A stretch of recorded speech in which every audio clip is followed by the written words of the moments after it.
Finding those levels, too. Look at that four-punch combination. It's a masterclass right now from Shakur Stevenson. That's what you're seeing. A masterclass. And Shakur meets him with straight left hand. Oh, there's a knockdown scored with the left hand.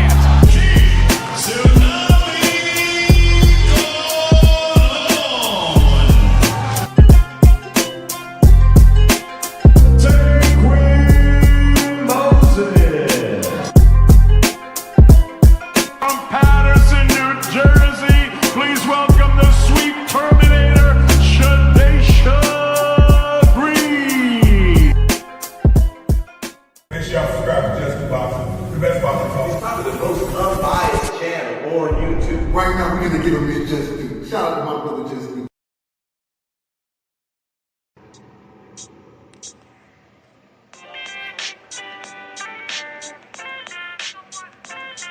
Yo, you know the deal. We back again. We never slacking. Word 'em up.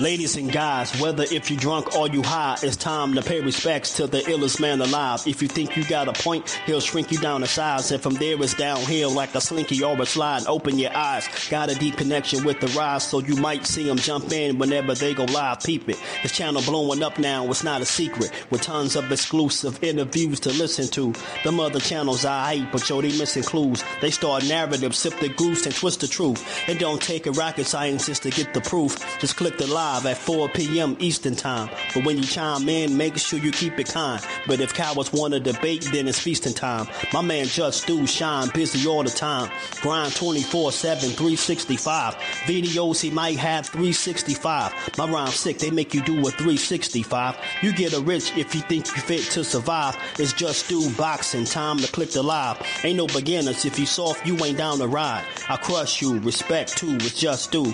He got the illest boxing show on the internet. The boy been a threat and he ain't even had dinner yet. Word 'em up. Yeah. You know what time it is.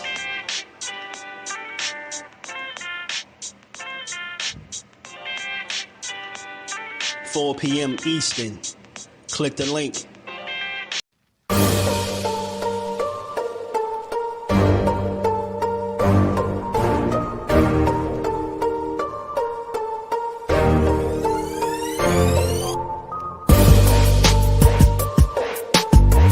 Bring the truth or tell on your ass what you doing or what you're not doing every single time. You can lie, you can bullshit and all that, but when that bell ring, if you ain't put that work in, it's gonna show, bro. It's gonna show. Not to mention y'all in a sport that can cost you your life. Literally, you can die in this shit. So if that's the case, man, if you gonna do this, don't bullshit with it. If you don't really want it, say to yourself, keep it real with yourself. I really don't want this shit. I can't put the work in that it requires. Walk away. Ain't nobody mad at you. Go out there, you're young enough, you go get educated, get a skill, do something, man. But don't play with this, man. You can get killed in this shit, man. Do you foresee yourself being in, let's say, more thrilling fights as you get older? Basically what you're saying is Floyd. Get beat up and get some black eyes, then get your hand raised. No. And then stoop to everybody else. Stoop to everybody else's level and be stupid. When you get older, I'm saying. When you get older. Do you think there's nothing cool about taking punishment, getting beat up, getting bloody lips, and getting a check. The coolest thing I can do, I can dominate you, shut you out, and make crazy money, and go home and live with my family in a very, very comfortable and happy way. That's how I like to do it. Lifting weights and being strong doesn't win fights. Having great timing and being a very, very smart and intelligent fighter wins fights. I mean, I've been in there before with guys that was a lot bigger and probably hit a lot harder and a lot stronger. But Floyd Mayweather always has the remedy. Okay. Well, 37 opponents had a heart, and all of them came up short. Speed kills, I guess, right? Watching you in person is a lot faster than on TV, man. How important is speed? Well, it's not about speed. It's about smarts. It's about smarts, and it's about not getting hit that much. Baldamir's a big guy. What are you going to do to offset the size difference? It's not by size. Skills pays the bill at the end of the day. It's about being smart, and the smarter fighter is going to win. Most guys I don't beat them with speed and power. Mm-hmm. I beat them with smarts. I think about it. It's more up here than here.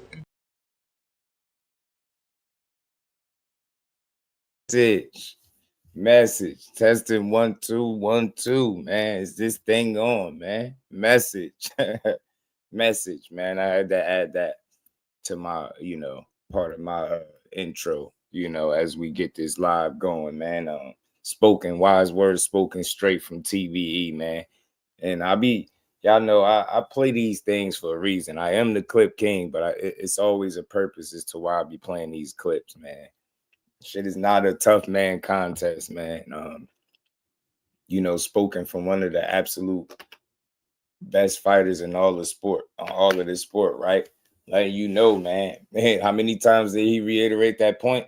They kept trying to say, speed, power, be more exciting, bro. Nah, smarts. Less you get hit, the longer you last. Ain't nothing cool about taking punishment. Busted lips, black eyes, broken noses. Like, nah, you trying to make it home to your family in one piece. And that clip and everything that he was saying is relevant to the fighters of today, especially one of the fighters that we're going to talk about in particular today, Shakur Stevenson, man. We hear a lot of people attack or criticize his fighting style the same way they did with Floyd, man. They say some of the same things they say with Floyd, from being scared to get hit, or you can't take a punch, or you run, be boring. But like Core said, and like many said, like he said on multiple occasions, man, people don't like blowouts. Blowouts ain't all that exciting, right? And that's just what it is. And I'd rather it be that and me go home in one piece with my health intact, my faculties intact, than entertain somebody for one night. And now you got to worry about the aftermath and not being able to live your life accordingly because you went out there and tried to entertain the very same people that the minute you take a loss, the minute that something happens bad, or the minute you hang them up, they on to the next person. They ain't going to be thinking about you. So it's all about, self-preservation, man, and longevity, right? If you're trying to have not only a long career, right, but life after boxing. And that's why I could appreciate anybody that understands that, and that's what they live by. The less punishment I take, the longer I'm going to last. Yeah, I want to be entertaining, no doubt, but you know what I'm saying? I'm not going to, do it to my own detriment, right? I'm not going to try to entertain people to the point where I'm out to get my head knocked around. You get me? It's a smart way to go about doing it. And it's a way to be entertaining while still, being defensively responsible, right? So we've seen that, but I like everything that Floyd was saying right there in that quote, man. And, as they're reporting, he got a fight, they saying, coming up with Manny again. And real quick, just a little quick pit stop, because Manny been wanting that fight. I think he got his wish, man. I think he was saying Floyd was wanting the exhibition, but he wanted a real fight. Before he wants an exhibition with me, but I disagree, and I don't want to fight with exhibition with him. I want to fight a real fight like this. So this is it. Like this is what I'm waiting for. I can't even be mad at Manny. Senor Manny just don't care. He still want to fight. And he said, look, I don't want no exhibition, Floyd. We got to do this for real. He tried. Manny like, I gotta get that leg back, bro. The salt water done healed him. He good now. Senor Manny, he trying to get in there. But shout out to him. But yeah, man, he said he don't want no exhibition, real fight. So September 19th is the targeted date.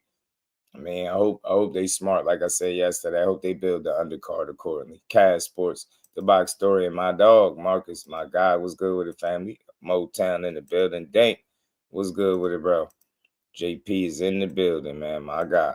You know what I'm saying? Rich, what it do? OP, my guy, was good with it, bro. How you feeling, man? Shout out to the fam. Hope everybody feeling good. Hit the like button, double tap the screen. We got 30 people in the building. Run the likes up. Let's get the likes to 100. We should have no problem. Let's hit the like button, y'all. And we're going to talk about some things, man, you know? So, man, we've been seeing the back and forth between Ryan and Shakur.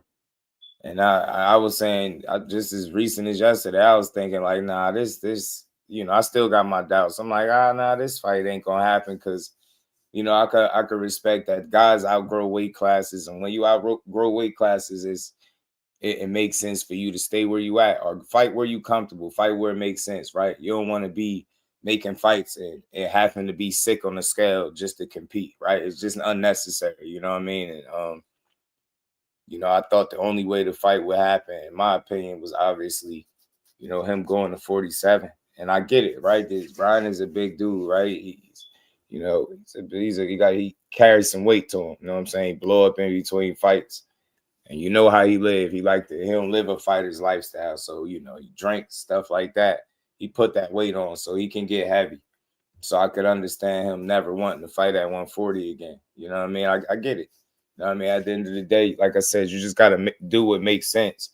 But, since Shakur fought Tio, and since Ryan just beat Barrios and became the champion, that was the first person he called out. Shakur was there watching the fight. He called him out. His dad, like I said, was on Mill City talking about 144 pounds. Since then, he had retracted that, since they fought Barrios and won. He said 147 pounds is where the fight will have to happen at, or something like that, or it could happen down the line, something to that degree. But then you got Ryan on the other side, you know what I'm saying? He's saying what he's saying, right? He was the one talking about the 144 too, saying he'd do it. Now, he went a bit further, and he talking that talk because he like, look, nah, the hell with the catch weight, the hell with any of that. I'll go to 140 and take your belt. Like I like that kind of talk because regardless of what, you gotta respect it. If you're willing to sacrifice and go down there to challenge yourself for his title, I could respect that. You know what I mean? That right there will let me know that you really wanted to fight. Like you put all doubt to bed. You was like, the hell with it. You ain't even got to come up here. So you ain't got to say I'm too big or nothing. I go right to where you at and fight you. Gotta respect it, man. This could get interesting. And the reason why I think it could happen, if Ryan is sincere about what he's saying, you already know he got a relationship with Turkey, as does Shakur. It seemed like an easy fight to put together. And look, like I tell y'all all the time, I ain't really here to do no complaining about these fights. They do whatever makes sense.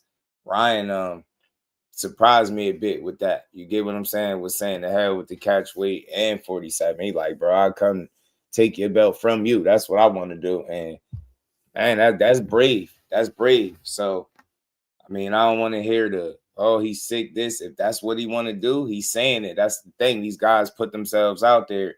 And when it's time to stand on it, let's see if he do it. So I'm not against seeing Shakur go to 47 and try to become a 5-division champion. I'm not against Ryan Garcia being willing to go to 140 and challenge him, even though he's never made it. So it'll be interesting to see him go to 140. But that's something that he said. Anything could change from now in a couple of weeks from here. But right now, this is where we stand. This is they had a bunch of tweeting going on back and forth. And that's what Ryan was saying. Ryan said, look, hell with a catch weight. You know what I'm saying, I'll fight you. Joe was good with it, man. Blaze, what up with it? I'll leave him 140.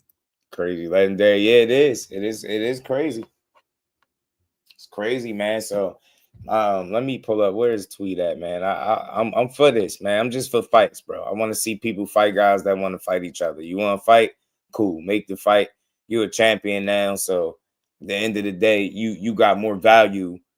People, whether it's for your title or not, it's more value in fighting you now than it's ever been. You get what I'm saying? At no other point in your career were you a champion. So now, with you coming off the biggest one in your career that has made you a world champion for the first time, you get what I'm saying? I think, right, like I said, he in position to make fights. That makes sense. And I think if you Shakur, you fresh off the Tio fight, And that was big. You know, y'all had numbers at MSG, highest attendance recorded there. So I think that's dope. And for him, I've been hearing him loud and clear. He talking about making lucrative fights and big fights. And I think Ryan Garcia checks both of those boxes. Get what I'm saying? Now, as far as legacy, I don't know where that fits in at, right? You know what I'm saying? But it's Ryan Garcia at the end of the day. And it's a guy that has a name in the sport, has a following, can sell tickets. People do believe in him. He has talent. He has ability. He has things about him that makes him dangerous. So it's a fight that I think could do well. I think it'll sell. I think people will really be interested in it. And the fact that he's willing to, at least from what he said, challenge him at 140, that's crazy. You know what I'm saying? That's not something I could say I seen coming. You know what I mean? Gotta respect it. Said King Rod said, man, hell with it. I don't need no catchweight, G. No catchweight, no nothing. We gonna get to it.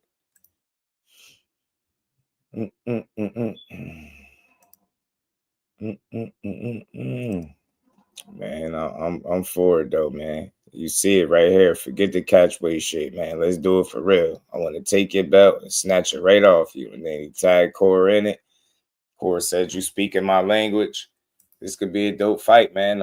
Again, the question is gonna always remain: Can Ryan Garcia make 140?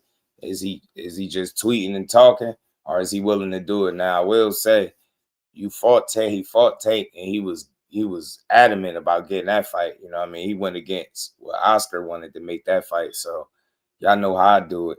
I don't really push that scary talk. I think he would be willing to do it. Why not? You get me? You know what I'm saying? He's saying it. But he gonna put his foot in his mouth because we gonna want to see you do it. And that's what I'm saying. Some people gonna spin this and well, no, he can't make 140. He gonna be drained. Blah, blah, blah, blah. Nah, that's not what he's saying. He's the one saying it. I'm gonna sit here and watch it. I want to see how this unfolds. Like I said before, the good thing about this is they both have a relationship with Turkey that appears to be positive, right? So you got less yellow and red tape to sift through to make fights like this. You know what I'm saying? Unless somebody try to stop it, whether it's Oscar. But at this point, I don't think so, right? Like, think about it. Ryan, this would be impressive. You got in the ring with Tank, got in the ring with Devin. You know what I'm saying? And now Shakur, that's that. You got to respect that. You know what I'm saying? I like this run. You said it. And furthermore, like, not only did he say, like, he'd snatch the belt up off you, like the hell with the catchweight stuff. You know, people always question, can he make the weight? They always question it, you know what I'm saying? And he had a response for that as well, you know what I'm saying? Where is it at, man? Where is it? Here we go. We talking 140-pound Ryan again. Sheesh, thought you couldn't make the weight. When I'm focused, I could do anything. That was his response to somebody saying something about Cat said 12 O's. Core 12 O's. I'm telling you, I just know that Ryan, especially early, he could be dangerous, bro. As long as he on his feet, he could be dangerous because he got legit speed and power. But I don't think he's unpredictable is the thing. I think he can be very predictable. Ryan can. And my guy has sent me something that Core said about Ryan. I'm gonna have to pull that up because it's relevant to the conversation. But yeah, you know, you're just somebody you can't just disregard, right? Don't sleep on him. Don't fall victim to that, thinking that you get me, that he can give you a fight. You get this dude is brave. He gonna try because he believe in his power and speed. And again, that's all he talk about, but I think that's where he gonna fall short. Again, he talked more about the physical side of it, and I'm not knocking it, but we all know what goes into boxing, man. It's a lot more than just having power or speed, man. But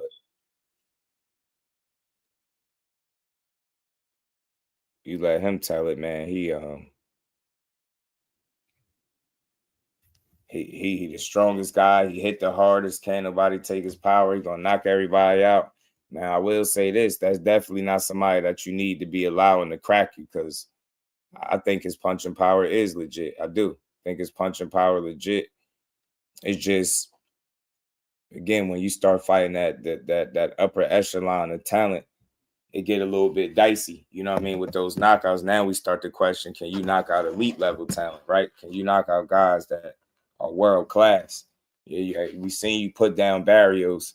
He sprung right back up and finished the fight on his feet, even though he lost pretty much every single round. But he was taking your best shots, and he was right there. He didn't have the defensive capability of really getting away from you. He didn't have the legs, the feet. He don't fight that way. He only comes forward. So he was just at your mercy. It was just like easy pickings. But I think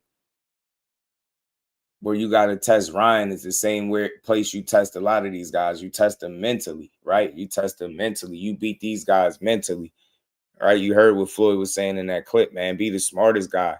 You ain't going to be the fastest, biggest, or the strongest, but you can always be the smartest. And I think whenever you go into a fight, you give yourself great odds, man. And I think that's what we'll see with this fight, bro. He's saying focus, he can make the weight. I don't see why you wouldn't want to see it, man. Start to think of what's guys better options. And look, starting to really feel like these dudes think because Core's smaller, like it gotta be because you would think he would be talking about fighting Devin, but he adamant about this Shakur smoke, and he went as far as saying, you willing to come down, like, bro, you saying something, bro. You want that fight, don't you?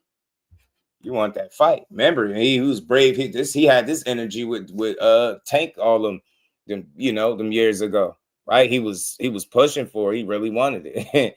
Oscar was out here talking about, they asked Oscar, how do you beat him? Oscar said, man, with a bat. You know what I'm saying? You need a bat. He was joking, but he was dead serious. So he went out there and pushed for that fight against his promoter's wishes. Like he was adamant, put his foot down. Hey, nah, man, I want to fight this dude. So I believe he's brave enough to do it. But the 140 thing is the biggest surprise out of everything today. Like, you really willing to go down there? It's a weight class that you never truly made, right? He's fighting at catch weights and stuff. And that's another thing that I don't think people be taking heed to. You got to remember, man, tell me the fight where he officially made 140 pounds. Dude fought a bunch of, in-betweeners and all types of, different shit, man. So we got to see, man. I just want to see the fight if they're going to fight each other, right? Like I said, if Shakur and Teo was able to sell out MSG, and Teo hasn't been known to be the biggest of ticket sellers, Ryan got more of a following, sells more tickets than him. I think him and Barrios did some numbers. I think that's another fight that can do numbers, and I think that's where Core is at. It'll bring money, and it'll be a big fight in terms of attention and attraction, right? And I think that's something that he want to be a part of. He's been very clear, and that's the same thing for these other guys. These dudes want to make big fights. They want to be talked about. They want to be able to put their names out there. And like I said, this will be the first time Ryan has the value that he has as a world champion, even if he ain't defending that actual belt.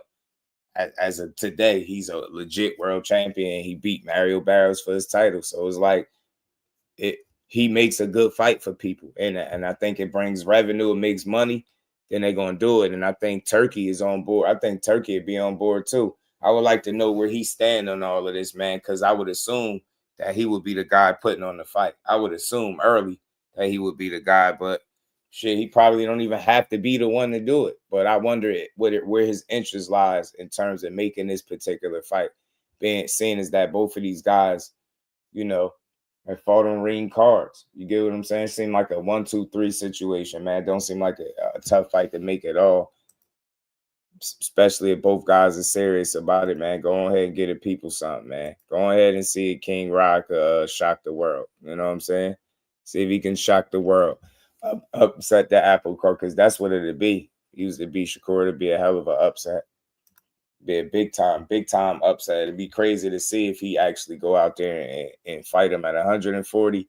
Think about it. You got a title at 47, challenge him at 140 for his belt. Imagine Ryan having two titles in two different divisions, man. Imagine that. Ryan just kick up. What if this is time, man? What if this the Ryan Garcia era, man? Huh?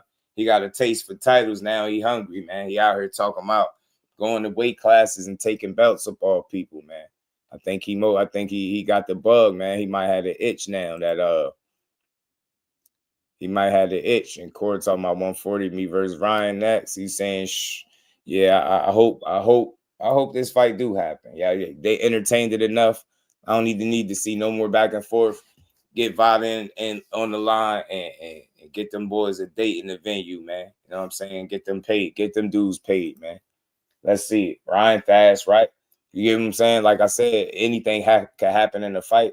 He's not a dude that you want to allow to, get shots off on you. So you got to go out there and beat his ass, man. You know what I'm saying? And forget the catch weight. King Rod said, look, I'm ready, man. He wants smoke. Barrios was just the start. He ain't stopping there. You know what I'm saying? He coming for more. Shout out to Joe, man. Damon was good with it, man. So we'll see, man. I just didn't expect to see this going in this direction in 2026, but shit, Corey he got T.O. out the way. He can get Ryan on the hook. If Ryan take this bait, bro, I'm telling you, it's gonna be bait because I don't think it's gonna be what he think it is, man. You get me? I don't think I think it's gonna be different for him. You think he just get in there and just throw a bunch of fast, hard punches, and I don't see it, man. He gonna have to work. That's key, bro. I gotta pull this video up from Henry Garcia in Mill City, man. Henry be trashing, man. Some got to give, man. If he ain't fighting Dev, go to 140 and fight Shakur. One of the guys, because I got faith that either one of them dudes could beat him. I think either way he takes a loss.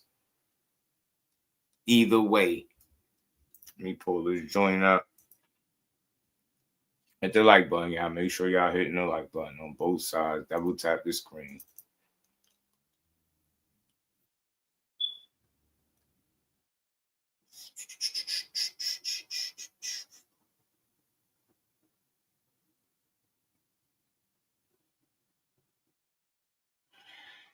Boom, boom, boom, boom. Give me a second. Let me pull this video up. You see what he had to say. He's doing a lot of chat. And I got to pull up this video from Regis and Greg Hackett, man. We're going to get to it, man. Y'all hit the like. We got 60 people. Listen. They're always going to want a lot of crap, just because they always want to have excuses, as to why they don't want to fight him or, what they got to do. No, we're not doing anybody's way. We're doing it the Vada way. We did it. We did it properly. There's no secret there. But, you're not going to dictate what we have to do just to satisfy you. Screw you. I still don't trust them. And, bless his soul, Victor Conte, he's done. He's over with, right? And, bless his soul, but I still don't trust him. And I never will. Because as far as I'm concerned, we got set up. And a lot of people know that as well. A lot of people don't know that. A lot of people speculate that. The problem is you have no proof of it. What there are things that we can prove with that situation. One of them, man, you accepted a fine, you paid, right? That's accepting. You get what I'm saying? That's acceptance. Paid a fine. You had an opportunity to clear your name. You wasn't able to do it. All you was doing was showing no accountability. You took no accountability, and then you passed the buck everywhere. You blamed it on everybody, everything and everybody. You get what I'm saying? So I get it. You could keep crying, set up all you want, but I just don't think those dudes needed to set you up, right? I just don't think so. I'm not trying to hear that. And then those same people that you're saying set you up, then y'all just use Vada for the Barrios fight. And just use Vada. What happened there? Oh, so it wasn't no setup. What y'all gonna say? Because Victor Conte is no longer here. That's what he's saying. Like he rested his soul, but he's no more. Like the way he's saying it is crazy, but whatever. But it's like what happened? Why y'all ain't pop this time? So it's like I don't know. I ain't with the conspiracy stuff, man. I'm with shit that you can prove. And what we do know is you had traces of ostarine in your system, and you paid a fine. They gave you ample opportunity to be able to clear your name and, explain what was good with your supplements. You had a lot going on, but you wasn't able to do it.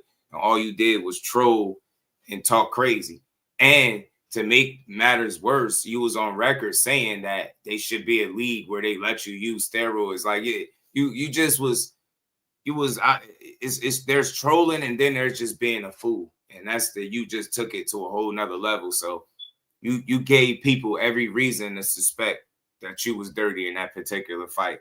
Furthermore, you did yourself no favors because immediately after that, the next time we see you in the ring, it's against Rolly and you looking like stir fry. You look like a totally different fighter. So you get what I'm saying? And then again, now you back people feeling like you looking like different and it might be for a reason. I'm not going to go there because, again, if you took Vada and you passed their test, it is what it is. I don't got no proof that you was dirty this time around. You get what I'm saying? But I knew the fight before this, you look terrible. You look terrible. And again, Henry sit here and say they got excuses for not wanting to fight him, meaning the Haneys.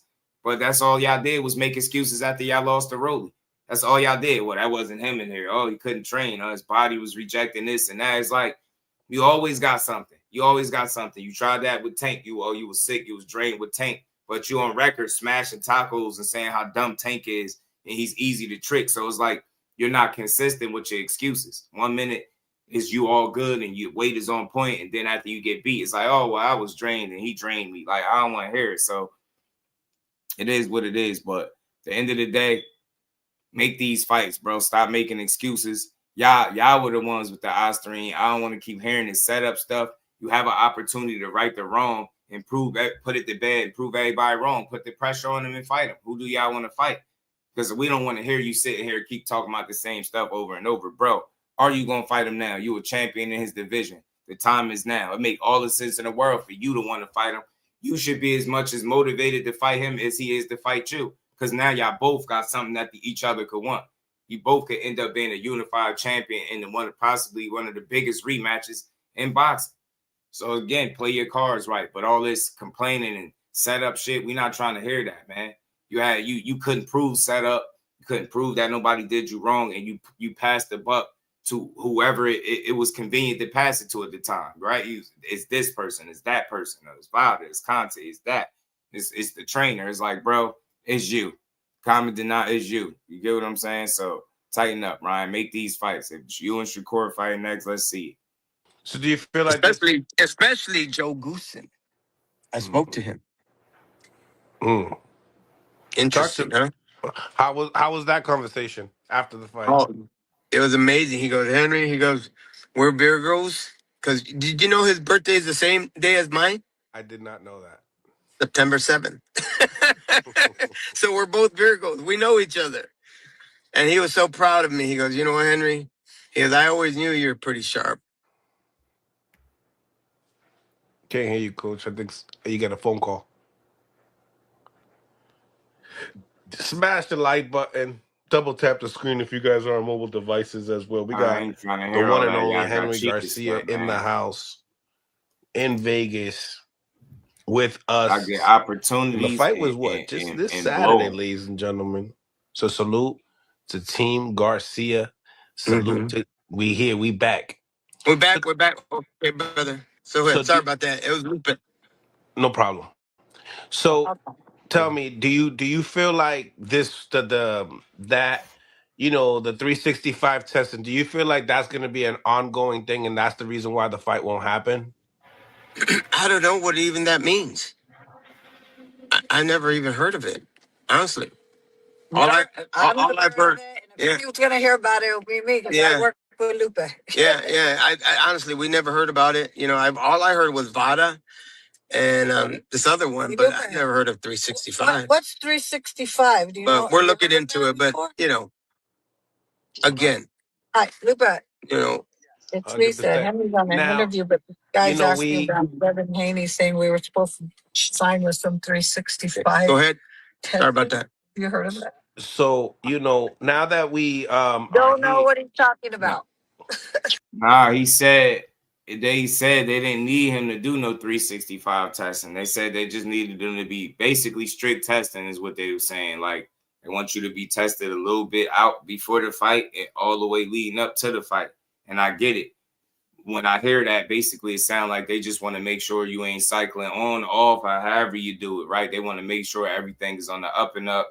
And like I said before, you can understand their paranoia or them being extra cautious this time around. Like, this dude showed no regard to a guy that pop dirty. He just passed the buck and blamed everybody. It was never no accountability, which is always a problem in boxing. So I just never rock with that. And you have an opportunity to right that wrong. It's no need to keep complaining or, complaining about testing. Just go out there, take the test, and then go beat him. If you're that confident, come on. You said the man got PTSD.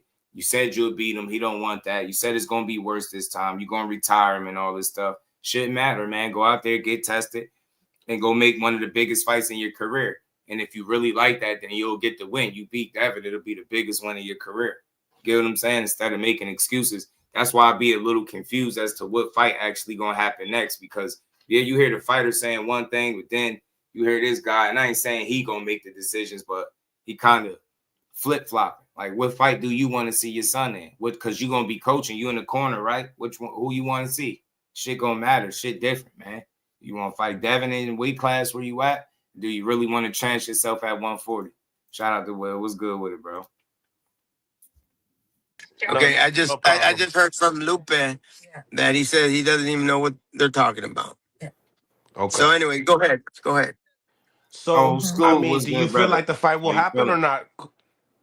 I want it to happen, of course. Absolutely. Yeah. I want it to happen the second fight. But there's other names that popped up too. And it's not Shakur, it's other names that popped up. And I'll let you know about them soon. Well, I mean, okay, one of them could be Pacquiao, believe it or not. Did you need something from him? I'm gonna stop it right there. Look, don't take us down this rabbit hole again. Y'all did this once before. Y'all damn near got threatened to be sued. Pacquiao was about to sue y'all asses for playing with him before. You remember when he made up this whole fight?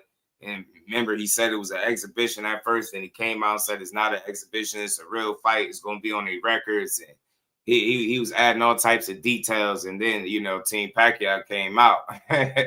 You know what I mean? They were ready to sue his ass. Like, bro, we never agreed to fight. Like, he legit made that fight up. I will never forget that.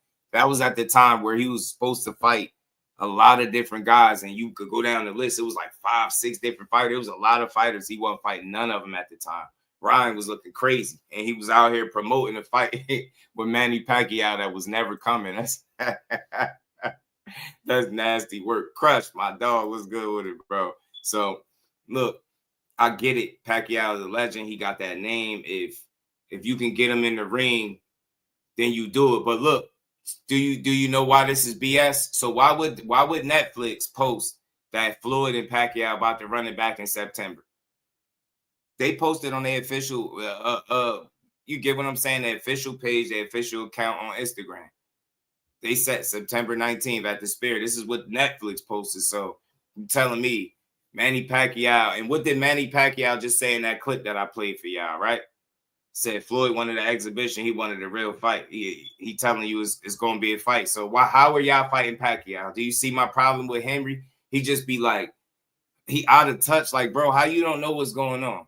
How you don't know? I'm willing to bet money Ryan Garcia don't get in the ring with Pacquiao next. You think he'd take a fight with Ryan over Floyd? Get what I'm saying? Like, they're just simple stuff, bro. Your son is talking about Shakur fighting him at 40, dude. Are you even aware of that? Or are you just up there talking? That's why I be just thinking these dudes be out of touch. They just be up there. You turn the camera on, the microphone, and they just start talking, bro. They don't even make a lot of sense a lot of times. So I seriously doubt that you see Ryan and Pacquiao in the ring, especially if they already reported officially that Floyd and Pacquiao is running it back in September. I don't get this guy. But let's keep going. Let's see what else he had to say. That's what I'm talking about. Now, remember, De La Hoya, he fought Julio Cesar Chavez Jr., Senior, remember? Well, we're thinking the same. Okay. Exactly. Passing the torch. So we're thinking the same thing with Pacquiao. Is that amazing or what? Yeah, there was actually just talks of rumors of saying that Pacquiao will be coming back to fight Floyd Mayweather. I don't know about that. But you know what? It doesn't matter. Floyd Mayweather should stay retired. But if he wants to go ahead and do that, that's fine. But I don't know. I don't see that interest. You don't see it. It don't matter what you see. Netflix see an opportunity to make money. You get what I'm saying? they see an opportunity to make money. They don't give a damn what you talking about, man. That Ryan shit gonna go somewhere else.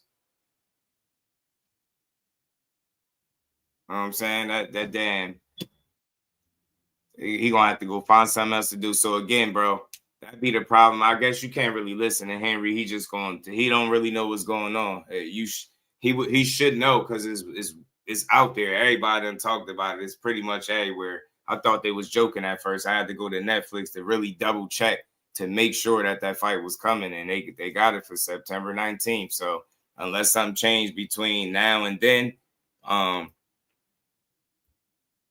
that's the fight. So I think you could count that out. Ryan ain't fighting no damn Pacquiao. One name that really, when I was doing my research, popped up was a text, actually a tweet from Conor Benn saying that we will see you, Ryan Garcia, 2026, late 2026. Obviously, a new signing for Zuffa Boxing. Is that something that interests you guys as far as possibly fighting Conor Benn and being obviously in that platform, Paramount and Zuffa Boxing? Yeah, well, Zuffa, I mean, I know he signed with Zuffa and all that, but I think that was a big mistake because they have their own organization. Okay, it's their own organization. Where he was, it would have been a lot easier. Now you have Dayton White involved, and that gets very complicated. We don't need that right now. We want things to go smooth. Okay. You know what I mean? Yeah. I figured there would be some friction. Tell him something. Okay, George, we got a message for you. What's that? So I talked to Lupe, and Lupe said, any questions about testing, he said, go ahead and call him. He'll answer them for you. Never heard of 365. Okay, there it is. See? Okay. So I'll pass you the number later on. If you have any questions. Okay, brother? I definitely appreciate it, man. So you can hear it from the source. I mean, nobody care about that. I think they putting too much on the 365 testing BS. Look, at the end of the day, man, long as it's testing from both fighters accordingly, man, it shouldn't be an issue, right? I don't think I think putting any extra stipulations on it in terms of testing could potentially stagnate the fight or stop it from happening, right? Just do it as you would any other championship fight, right? Get tested accordingly, both guys. You get what I'm saying? Y'all sign up. Y'all go out there and fight. I mean, look, y'all did it like that the last time and he got caught. So if he doing something, he'll get caught again, in my opinion, bro. But I just think that if they gonna fight, then fight. But you just be kind of killing the fights with these little dumbass excuses, bro. Just go out there and fight the dude. Stop acting like y'all ain't never have nothing in your system. You did, bro. And then you made it worse when you came back. The next chance you got to fight, you look like a totally different fighter. And you look like a neutered dog, bro. Look like you got your damn nuts clipped in there with Rolly. Fighting all timid and shit. You get me? Got hit with a double left. One in which you said it was like a push down, but I couldn't tell because you wasn't willing to pull the trigger or take chances like we seen you in all your other fights. So I don't know. He just got a lot with him, man. If he lose a fight or he don't look a certain way, he definitely gonna come up with an excuse. You know what I mean? His dad just need to be a lot more consistent and pay attention to what's going on. Y'all not fighting no damn Manny Pacquiao. And I know in your heart you know that. You know what I'm saying? I don't even know why you threw that name out there for people. Nobody thinks that. If I'd be shocked, bro, if Manny Pacquiao's fighting Ryan Garcia next. I doubt it. There it is. So, what's your thoughts of, Conor Benn wanting that fight with Ryan Garcia? You know what? That would have been perfect. He said he would bet anybody any money that Barrios would knock out Ryan Garcia. That's what I heard. And guess what? Guess what? We offered him 20 grand. We said, okay, 20 grand. We'll send you 20 grand if you want to bet it. And guess what? There's the truth. He didn't even respond. Oh, no, that's nasty work. That's nasty. Exactly. That's nasty work. Yo, Conor Benn, we need some answers right now. Hey, let him know he's a fake. Cause we gave him that offer, 20, and he didn't respond. 20 bands. 20 bands, and he didn't respond. Wow. What do you get out of that? What does that tell you? What do you get out of that? Huh? What do you get out of that? Fear and the truth. That's what I get out of it. And I'm telling you, I wanted it. Trust me, we wanted it. And when he said that, we wanted even more, but we put him to the test. He said, okay, here's 20 bands. Let's do it. No response. And I'm glad you're putting it on air because that's the truth. Speaking of no response, Rolly Romero, he goes out on an interview, I believe on Fight Hype. He says, we had a rematch clause and you don't see nobody calling me out. Well, you know what? We want to, but so many names came up. But I would love that. Abs, you know me, I would love something like that. But there's bigger names too. There's names now. Now we got the say so. Now we got. But I would love that. We're thinking, Broly. We're thinking Shakur down the road if he comes up. We're thinking Haney, of course, and we're thinking Rolly. So it's like it's all there. Connor Ben. We're even thinking. See, that'd be my problem with him. That'd be my problem with him. He don't be knowing what his son is saying. You saying Shakur if he come up, and I understand why, but remember, your son is actively saying F the catch weight. He want his belt at 140. You openly challenging him. Stand on that shit. Stop trying to don't start trying to play matchmaker. All right, y'all got a belt after 10 years. Just chill. Sit there with them weak ass shades, man, and let Ryan finish doing what Ryan do, bro. We don't need Henry trying to make fights, bro. Like, don't even confuse. You out here talking about Pacquiao like we ain't just see the Floyd and Manny. You get what I'm saying? An announcement, bro. Just knock it off. Just let Ryan do it. I like it better when Ryan do it. Let him tweet and say what he want. I mean, shit, he made the Tank fight without you. He been making fights without you.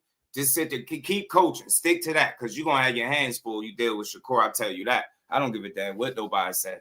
He speed power my ass. That shit don't work. You ain't going to have no plan B. You're going to be out there on the island getting cooked. Shout out to T. Shout out to 2 Sizzle, man, my guy. Shout out to everybody in the building, man. 60 people. Hit the like button, y'all, everywhere. Hit the like button, man. We're going to keep rolling.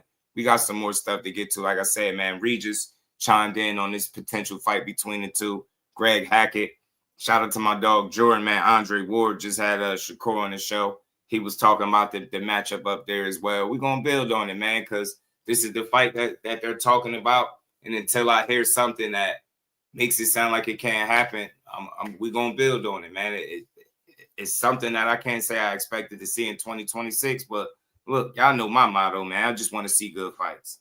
I ain't here to complain. If you want the smoke, go out there and fight. You're a legit champ now.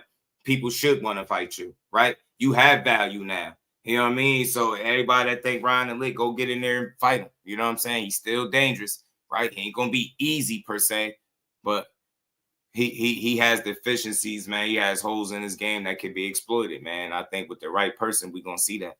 You get me? Shout out to my guys, man. Let's keep going. Virgil Ortiz down the road. Virgil Ortiz. Bro said Virgil, so now y'all going up to 54 with it. That's why I said, man, you just throwing out a whole bunch of stuff that ain't happening now. Pacquiao ain't happening. You ain't fighting no damn Virgil Ortiz.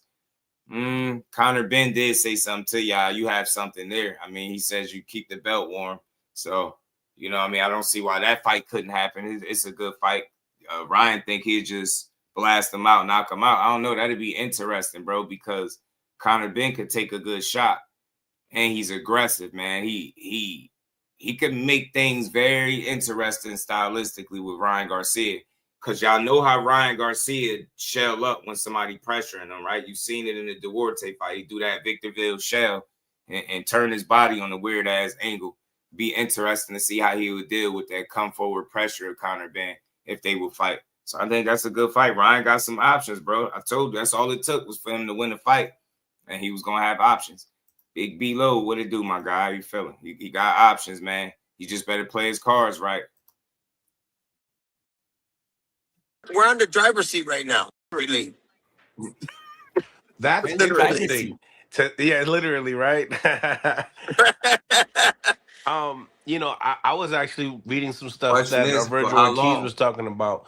Obviously him and Oscar, they're going through their little battle there. Virgil Ortiz feeling like he's the best fighter in Golden Boy's stable. I mean, What do you think? Do you feel like there's some jealousy there? Yes, because let me tell you something, man. We know in Virgil Ortiz, we know that, but when they're on hold, you know, and something going on and other things are coming around them, you're gonna get a lot of that. You're gonna get a lot of that stuff. And I feel sorry for Virgil Ortiz because he was up and coming, and he was doing a lot of things, but he just he got caught in the web. He got caught in the web, and that's bad. You do not want to be caught in the web, because you know what happened with Mikey Garcia and Bob Arum, top rank, right? I think he halted his career for about 2 years, maybe three, He's in a bad situation. Yeah, I remember that, but I don't know. I can't say that because look, Ryan had troubles with Oscar for how long? Y'all like up and down. They really like boyfriend and girlfriend the way they be. They like a couple, should I say, the way they fall out and get back cool again. So I don't think Virgil is in no crazy ass bad situation. I don't think he in a situation where he gonna get shelved. That wouldn't even be good business. You get what I'm saying? That wouldn't even be smart business to put him on the shelf, because then you mess around, you really lose him. So I don't think that's gonna happen. I get what Henry's saying, but I don't think it's that dire yet. That situation ain't that serious yet for Virgil. I just think he grown tired of the way Oscar was moving, and I think that lawsuit spoke volumes. But you just got to see what comes out of it. Maybe, I mean, shit. It seemed like once the lawsuit came about, now you hearing Oscar saying he looking to do whatever it is that Virgil want. So maybe that was just a wake up call for him, man. Time to tell, man. But putting Virgil or keeping Virgil on the sideline would just be dumb business. He's got to be careful. He's got to be careful. Yeah. And I see that, Oscar and Ryan, they had their little moment in the press conference. And I feel like a lot of people gravitated to that moment of them because they've had their back and forth back in the days. But it seems to me that you guys are happy and you guys have a few more fights with him. Well, I mean, we got a couple more, but not as much as we did Saturday. It's we got more leadway at the. What? This dude's just, man, I swear sometimes you could tell when people just be talking. They get that microphone. We got a couple, but not as much as last night. Like, bro, what? How many fights do you got left, bro? Just say it. We two Hall of Famers will bring all this other stuff, man. Dude be so stilly as hell. Let's get to this. Shout out to all the smoke fight, man. SOG always bringing the smoke. Roy Jones Jr. is somewhere in the world. I ASAP, tell you that all the time. The man stays on the road, and he's not just stateside. Oftentimes, he's in another country. So I don't know where he is. I believe he's in the UK. Right? Sunshine was good, my guy. Back. Looking forward to having you back. But we coming off of a big fight weekend this weekend. Ryan Garcia, Mario Barrios at the T-Mobile Center on Saturday. We had a bonus mega fight on Sunday, which is rare, between Claressa Shields and Franchon Cruz Dezern in Detroit. We're going to get into that. Man, but Goat was out there fighting hard, bro. Touch on my non-boxing take today. I want to give a big shout out to Oakland native. Yeah, that's right. Another Oakland native with a gold medal, Alyssa Liu, who has captured the heart of not just Americans, but the world with her story. She just won a gold medal in the Milan Winter Games last week in the individual women's figure skating competition. And she's the first gold medalist since 2002. But that's not really the big story. That's sort of the cherry on top. But this young lady started very, very young, like most phenoms and prodigies do. And her first Olympics was in 2022 in Beijing. She did not medal. Then she decides to retire from women's figure skating at 16 years of age because she wanted to live her life. She wanted to enjoy some different things. I've said this before about my own life, that when you are a prodigy and a phenom and your goal is to do major things like gold medals and world championship, you give up a childhood. But most people don't do what Alyssa Liu did, which is retire. They will stick it out. They'll just keep grinding and they'll keep their head down. She didn't do that. She stopped at 16 years old. She shocked the figure skating world, but then she comes back 2 years later in 2024 after she had a ski trip, got some of the old feels that she had figure skating and realized that maybe I can still do it and maybe I want to still do it. But this time she came with a renewed mindset and just a different focus. And she took the pressure off of herself of winning medals and just winning in general and just wanted to display her skill and just do it for the love of the sport. And I just thought that was powerful. Shout out to I didn't have the SOG for courage shedding light on or her. the words or the know-how to do that at any age on the way up. I just continued to fight and do what I was taught to do. But she comes back and then right off of the layoff, she wins the world championships in 2025. Then she comes and she just won a gold medal last week. Just a powerful, powerful story. She seemed very free to me as she skated. Most of the other skaters seemed very tight and very rigid because this is the biggest moment of your life. You have minutes to be perfect and to try to realize this dream that you've had since a kid. She didn't have that kind of pressure on her. I don't know how she was able to switch her mindset in that 2-year period, but whatever she's doing is working. I hope to have her on the show one day. I would love to sit down and talk to her about her journey and everything that I've since learned about her. So shout out again, Alyssa Liu. It's something about Oakland. It's something about the Bay Area. I don't know if it's something in the water. I don't know if it's something we eat. I don't know what Shout it out is. to the Bay We Area, got man. a lot of talent. We got a lot of grit, and we like winning gold medals in the Bay Area. Shout out to Alyssa Liu. I want to welcome my brother back to the show, to the Hall of Game, newly crowned 140-pound champion.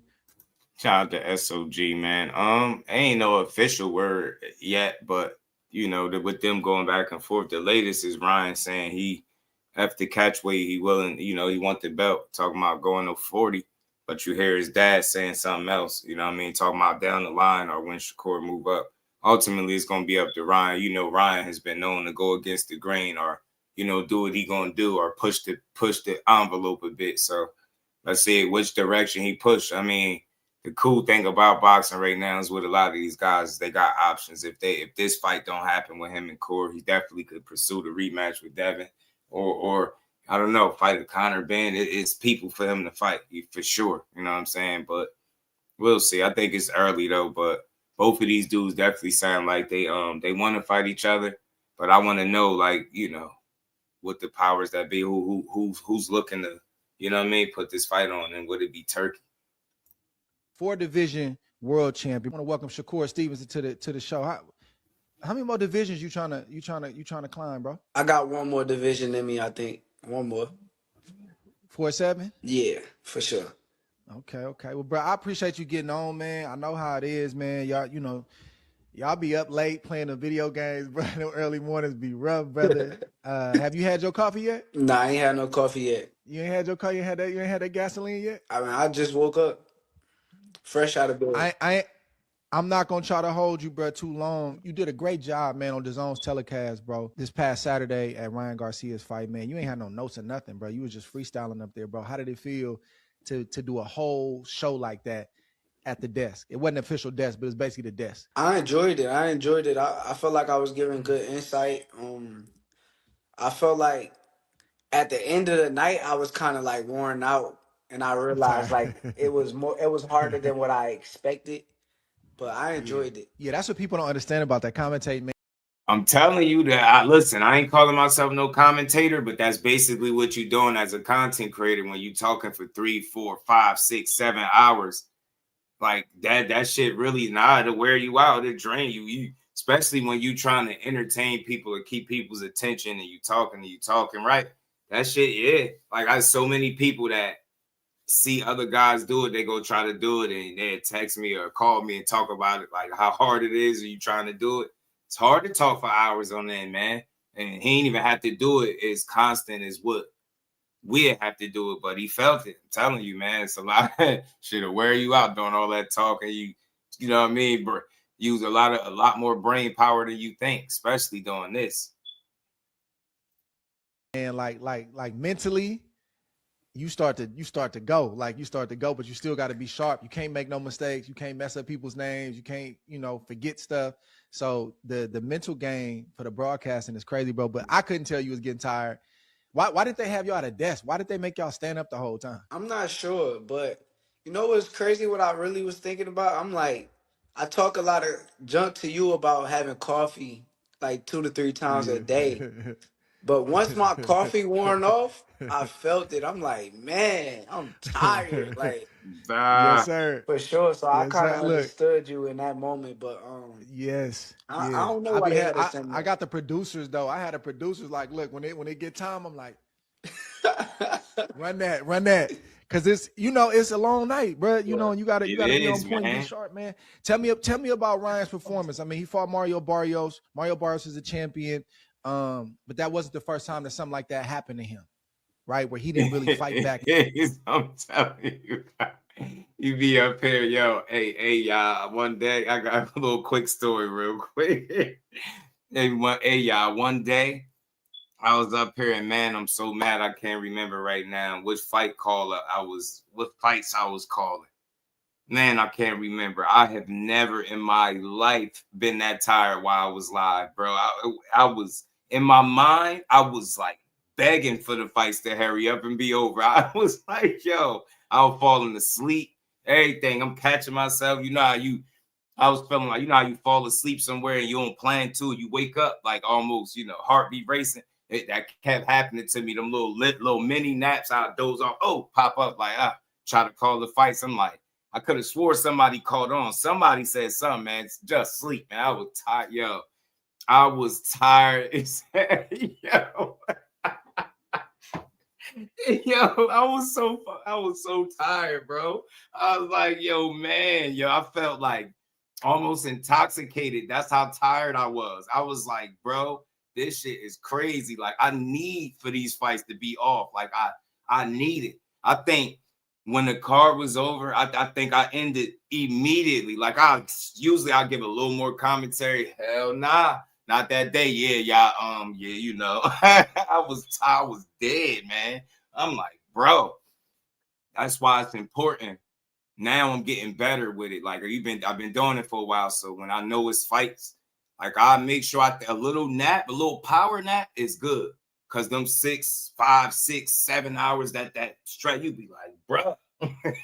And then I'll be back here not eating. I'll be back here trying to snack, bro. I'm telling you, it's not that it's hard, but it take more than what you think. Like, just seeing somebody talk, you like, all you doing is talking. Come up here and talk with me for 4 hours. I guarantee you won't do it. You're going to get off. You're going to go, I got something else to do. I'm telling you, ain't no way. And there's times I end the live, y'all, somebody still called me to talk boxing. I'm like, damn, bro. I was tired as hell that day, man. I'm about to fall asleep. Live, bro. Y'all make sure y'all hitting the like button. If you're on the vertical side, double tap that screen. And big shout out to the Queen Lisa for the big donation as always. Holding it down in the chat, in the cash app with the big $100 donation. Much love and appreciation to the Queen. She said, appreciate the grind. I appreciate all your support. As always, shout out to the Queen. And we ain't never got a box again. Well, right. well. I already been getting these back, but now it's time for you to get your just due. Bruh, man, I was up here. I was like, man, I'm feeling like I done sipped some alcohol. I'm so tired, bro. What's going on? And then, this is the kicker. When I ended the live, I wasn't even tired like that no more, bro. I was pissed off. I'm like, this is confusion. I was just dead tired that the live ended. Couldn't go right this way. I was like, man, this, I don't know what kind of games is this? Like, because I don't never be that tired watching no fights. But I don't know. For whatever reason, that card dragged and I was dragging with it. I was like, bro, I can't wait till this over. Cecil was good with it. Ramon was good with it. But let's get back to it, y'all. Make sure we got 80 people in the building. Make sure y'all hitting the like button. And again, big shout out to the Queen Lisa. You are appreciated. And he just accepted getting hit on like that. But what did you think about Ryan's performance? I thought it was an amazing performance. I've been saying Ryan had skills. Like, I've been knew Ryan had skills for years. So he made me look bad during that early fight.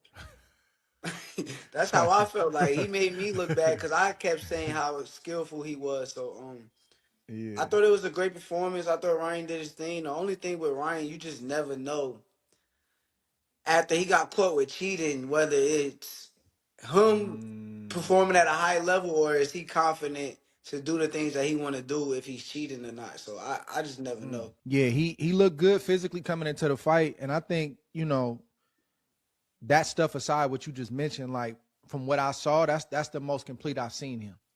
Right, he seemed sure of himself. He's always been fast, but the punch placement, even that right hand he landed in the first round, that was a good shot. Right, he was protected from a counter. He threw the jab out there, and he blinded Barrios, and the shot he landed was good. And he just stayed like that the whole night, man. I thought it was a good fight, and that's one thing I respect about you too. Like, you don't lie about your opponents. Right? A lot of cats lie, and they lie either because they don't want to see that person looking that good because it make them feel better, or they just don't want to give them that credit. But you always giving the opponent. Reef was good, dog. Tyler Bud versus Canelo still was up at the fight. I'm telling you, I forget. It wasn't that fight. I forget what fight it was, man. A potential opponent, the respect they deserve. But yeah, real quick, that's one thing that I respect about Shakur, and I hope he can continue to move in that direction. Give your opponents their just due. Give them the respect. So when you go out there and beat them, you don't got a whole bunch of sound bites of you talking about how they was trash, how they was C, B, D level, and they ain't good. Like, nah, because if that's the case, why are you wanting to fight people that's not good? So I think it makes sense for all opponents, not just Shakur, anybody to take heed to that. Give your opponent the proper credit. I ain't saying you got to praise them and, you get what I'm saying? Overanalyze, but I think giving credit where it's due is necessary. So then when you go out there and conquer that whoever that is and beat that guy, you can get, your proper respect for it. You get me? So when you fighting somebody that's good, say that. The thing I like about Corey, he always say the same thing pretty much. He's like, nah, Ryan, he's a hell of a fighter. Or he could fight. He got skills. But he'll say, but he ain't on my level. But he's skillful. Like he could fight. So I expect him to say that. But it's up to him if they fight to prove that Ryan is not on your level. You get what I'm saying? Somebody said he looked like he was 10 levels above Teo that night. So can you look like that against Ryan, right? It's a different athlete. He possesses a different set of skills, right? And go about it differently than Teo. And they both take chances, but Ryan really will take chances, and he's faster than Teo, in my opinion. And he got a real left hook and a good right hand, I always say. So you got to be ready for that dude, man. But you can't go into the fight with Ryan talking about he trash. I just don't suggest you to do that. Don't psych yourself out. And I've said this to fans. I've said this for years. You would never hear me saying he trash. He's never been that. You got to show me where is he that he trash. Do he got holes in his game? For sure. Right? Can he be beaten? For sure. We seen him lose. Did he lose to Rolly? Did he get his rib punched halfway through his kidney by Tank? Absolutely. But he's still a top guy. Just any regular fighter ain't gonna beat him. And I'll say this, Rolly is even better than what people say. And why I don't call Rolly trash? Because he started late, and it's like they practice to do shit the wrong way. He's an overachiever for real. This dude is what, 2-time champion or something like that, Rolly? You know what I'm saying? Like, he's an overachiever for real. He not trash. He's just a late bloomer that need work, a lot of work. But at the end of his career, he can hang him up today. He'd be an overachiever, man. So these dudes don't be trash. They be better than what a lot of guys give him credit for. I heard somebody saying that recently about Ryan. Oh, he trash. He not trash, bro. He got holes, but I always said it. His lack of commitment to the sport and discipline and stuff like that, not living a lifestyle, that's what's going to get him beat ultimately, and that's what gets him beat. You get what I'm saying? You've seen it in his fights. It'd be like, but I still believe I could beat him. Yeah, because you got to go in there ready for what you're getting in the ring with. A lot of fighters kind of dilute their brains into believing guys is not that good. But see, I'm not one of them guys. I got to see and know. And when I see it, I'm like, okay, he's good. I see it. Yeah. And it lets me know by the time I get in the ring what I got to do, what I'm going up against. That was the same thing in my last fight. I kept saying how good he was. And I knew what he was. But yeah, see, I don't want to keep stopping it. But I say that. How many of y'all heard me say that? The reason why I like the fact that he gives credit where it's due, because by acknowledging, the strengths of your opponent or the talent level or the skill level, you're able to then go into the gym and train for that. What did Shakur just say?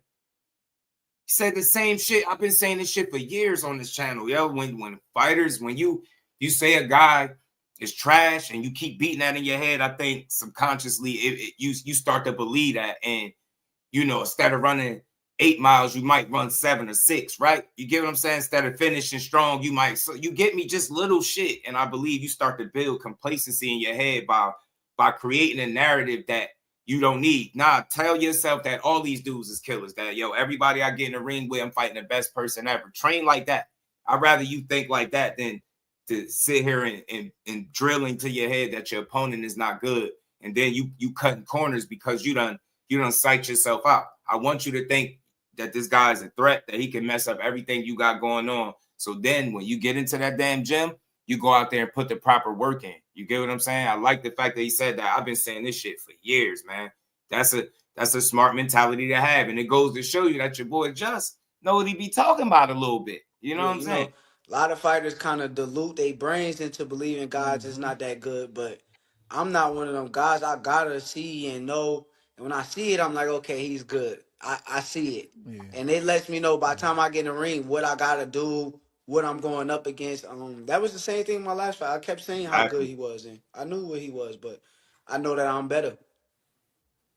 And naturally, he was asked about you, right, from Chris Mannix post-fight, and he said everything he said. He said he wanted that fight, and he has no problem with that fight. Do you believe him? Yeah, I believe him because I don't even think he was asked about me.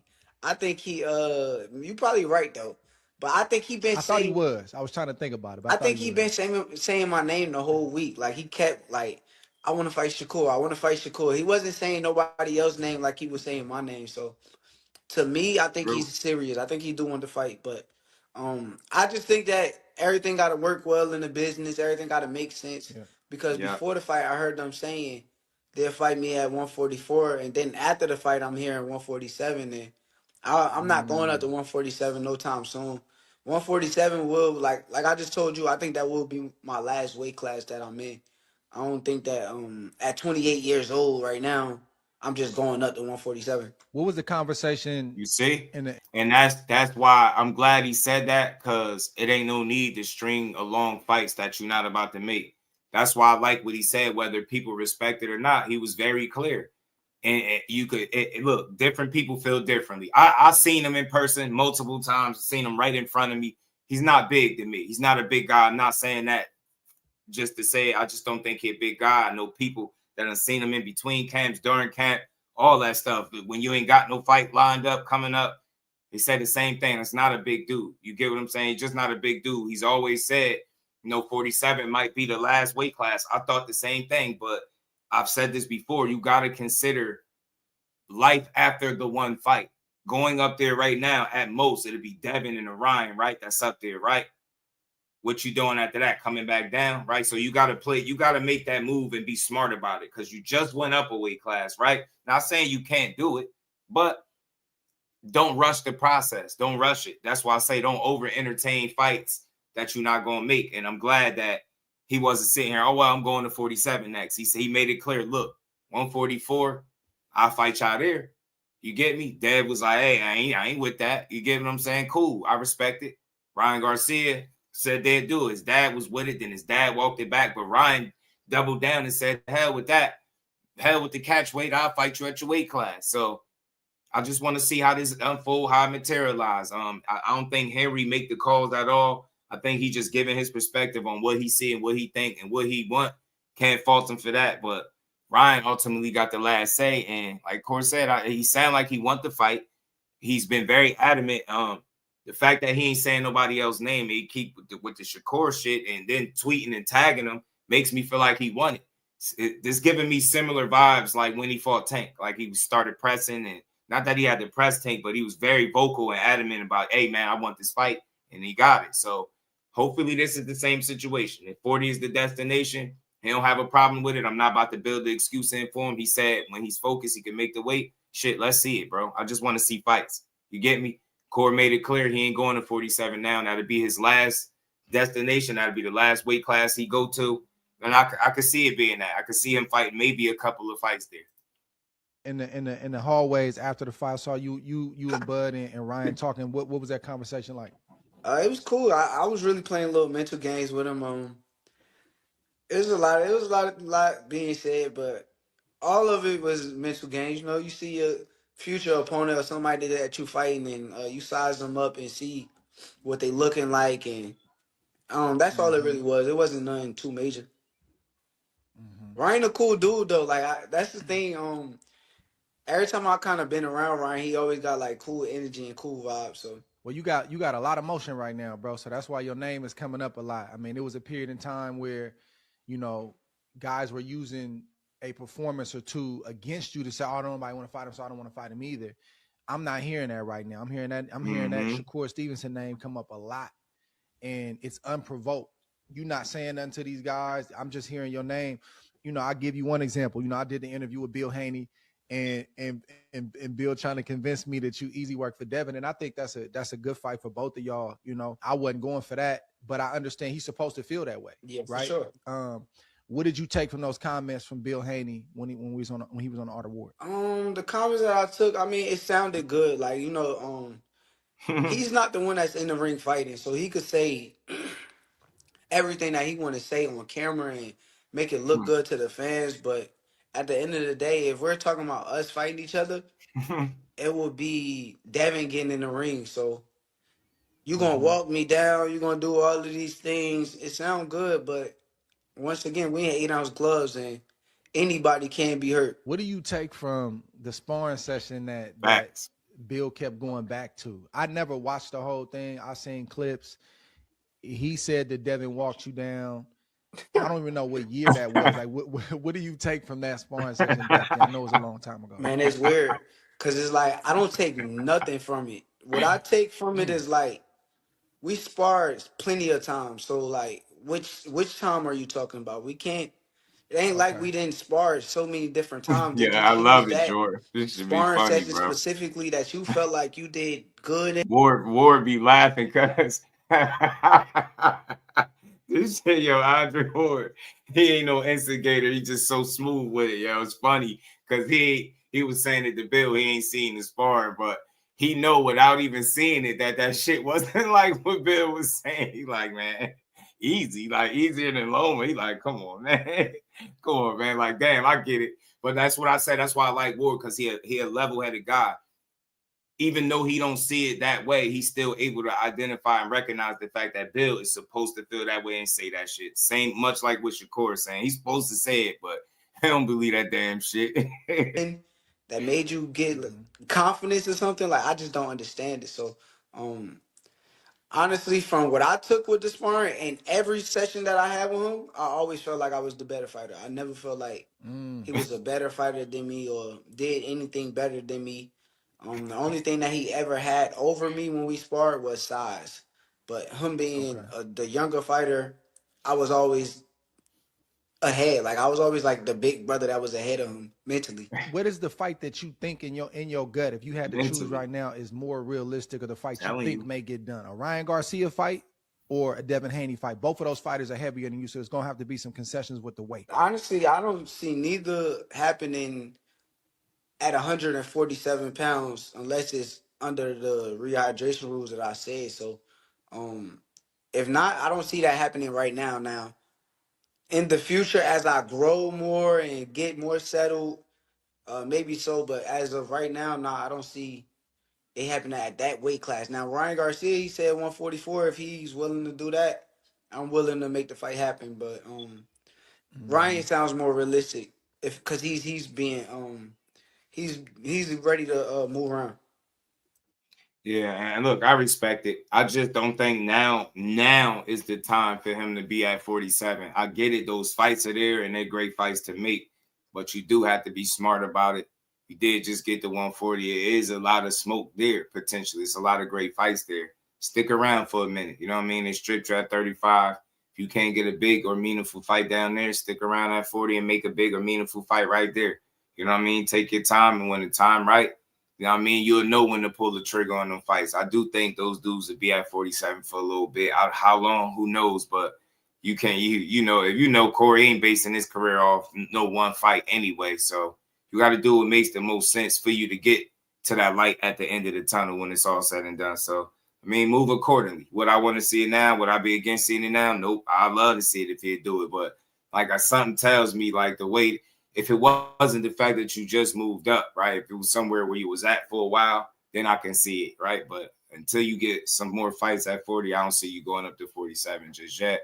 If these dudes don't do the claws, it's cool. I respect it. They outgrew the weight classes, so they say. They can't make 44, so they say. But like I said, this comes out, but more recently, like y'all seen from today, what Ryan said, and he's willing to go to 40. I just want to see if he's gonna stand on it when he get the chance, man. Just make the fight. It's right there to be made. Sound like y'all both want to fight each other. That's crazy. I didn't realize that was Ryan's first world title. I'm looking how he celebrating, and I'm thinking like, this look like this is his first world title. Now look, I was like, that is his first world title. He's been a professional for I think 10 years. Yeah, for sure. That's crazy. I think he really I don't know what that is. I don't know what that is. I can't tell you. I know it just didn't work on several occasions. So I'm gonna ask the last question on Dev, and I'm gonna move on. You know, and I asked a question to Bill. Like, I know how this game go, right? Like, I know even when it's not up, if you around my weight class, it's pretty much up until we retire. But it seemed like to me that the Dev Shakur conversation kind of died down, and y'all still close in weight, but y'all are in different weight classes, and it looked like y'all were taking care of y'all own business individually. So I didn't really think that y'all was actively eyeing each other. Bill made it clear that it's up. Everybody in the building, yo, make sure y'all double tap the screen on the vertical side. Make sure y'all hit the like button. Let's get the likes up. We got over 100 people in the building. Let's keep whatever working. list he got, Bill said you on the list. But I'm asking you, are you thinking like that? I know you ready, but are you actively thinking about a Devin Haney, or is it like, he ain't even really like top of my list? Nah, I'm actively thinking about all of these guys. Like, if I'm being realistic, I know, because we could sit here and talk like all of this social media stuff, cool, but sometimes, like, well, not sometimes, it's going to be a time where my manager going to call me and say, yo, such and such, or such and such. And who is going to be or what is going to be, that's going to be determined. But Devin Haney could be one of them names. And if he's one of them names and the business makes sense and the fight get done, I'm all ready for it. I can't wait. I love to show people that I'm better than all of these fighters. So he's one of the top names in the sport. I wish him continued success, but I would love to share the ring with him, and if it makes sense, let's do it. Yeah, so it's up. Man, yeah, real quick, I'll speak on this, man. I love the maturity that I'm hearing from this dude, and it's been consistent. I like it. I hope he just continue to build in that direction that he's going. Look, I'm thinking about all these dudes. I like the answer. I do. I like it too, Dank. But he ain't overly selling it, right? He keep on making sure he tell you, man, if this shit makes sense, then I'm with it. And that's what it's all about. And people act like, oh, well, you're protecting you. Oh, you're scared to lose. That's not it. It's about making smart moves, doing smart business, pulling the trigger at the right time. Timing is so important in sports, especially one such as boxing, man. Timing can be delicate, you know what I mean? So you just want to be smart with everything you do, especially that you spend so much time building up into the point where y'all at.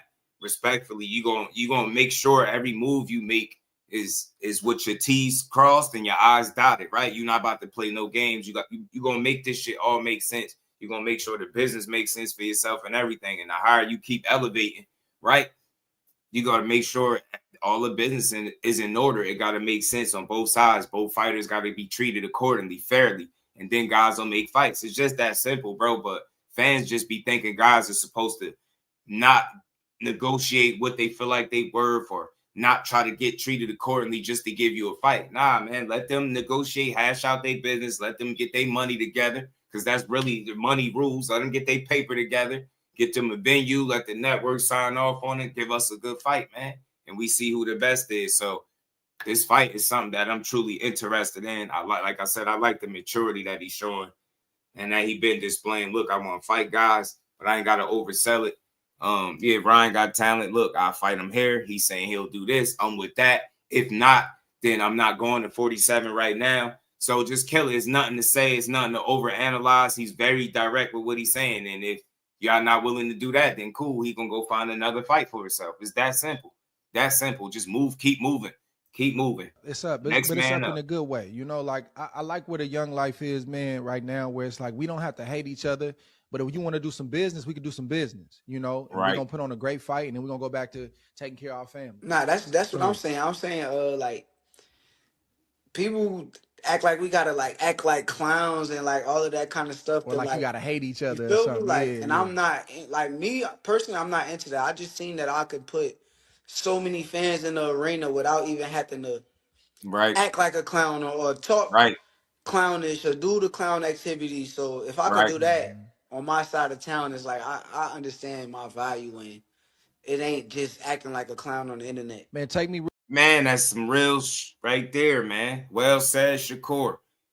Well said. I seen him tweet something like that. Put all them asses in the seats, and you ain't have to be a clown to do it. Facts, you don't. You don't gotta have this fake hatred for somebody that you about to fight. Show me how much you don't like him when y'all fighting. I don't want to hear about it. I want to see about it. You get me? Like, so I like it. It wasn't a whole bunch of overselling. I think he was cool. I think the press conference was solid until Tio took it left with the weirdo stuff. And I think he paid for that with the outclassing, you know, and he was demoralized at the end of that fight. I think mission well done. Shakur did exactly what he needed to do to him, beat him mentally and broke his confidence as well. And like I say, had him demoralized at the end of the fight. But other than that, I've been liking the maturity. Keep on growing, man. I hear the growth. I see it and I hear it. You shining, you keep elevating, keep polishing your craft, man. There's more big fights for him to make. And it might be something with him and Ryan. You know, I'm just not against it. And I said this earlier, just for anybody that didn't hear it. Fighting Ryan right now would be better off than at any other point in his career because he did seemingly be in some really good shape. This is a really good performance. And it was a really the most significant point in his career, obviously fighting for a title. So he was able to secure that. Anybody that fights Ryan, I think, especially if you got a name, it's going to be a big fight. And you know, boxing is about business and dollars. That makes sense. So if this is a fight that's going to make some dollars, if nobody is trying to pull the other guy in a different direction, all powers, you know, Turkey Al-Sheikh, obviously, I think that's the guy that is going to be involved. Look, I don't see why we can't get this fight. I just want to see, hey, man, if y'all going to fight. You get me? You see TL allude to throwing the fight. Yeah, oh, yeah, we're going to get to that. You see the title ASAP. I'm going to get to him in a second. I'm going to get to TL ass. I'm going to cook him for a second. Claressa's fight this past Sunday, man, she did her thing, man. She put on 17,000 plus at the Little Caesar Arena. She 17,000 plus on a Sunday. Shout out to the group, man. Better things, man. Three-time undisputed. She fought Franchon, Cruz, DAZN again. Tell me about that night, just what you saw from her and how you feeling about where Claressa is right now. I thought it was amazing. I thought it was an amazing performance. I thought Claressa went in there and did her thing. I felt like she was at the highest level of boxing. She was letting her hands go. She was defensively sound at times. She had some time relapse getting hit, but everybody does at the end of the day. Mm-hmm. I thought that was an amazing performance. If anything, if I want to nitpick or something, I would say get to the body more when she got a wounded fighter. But I got to take my own advice too. So I'm about to say that.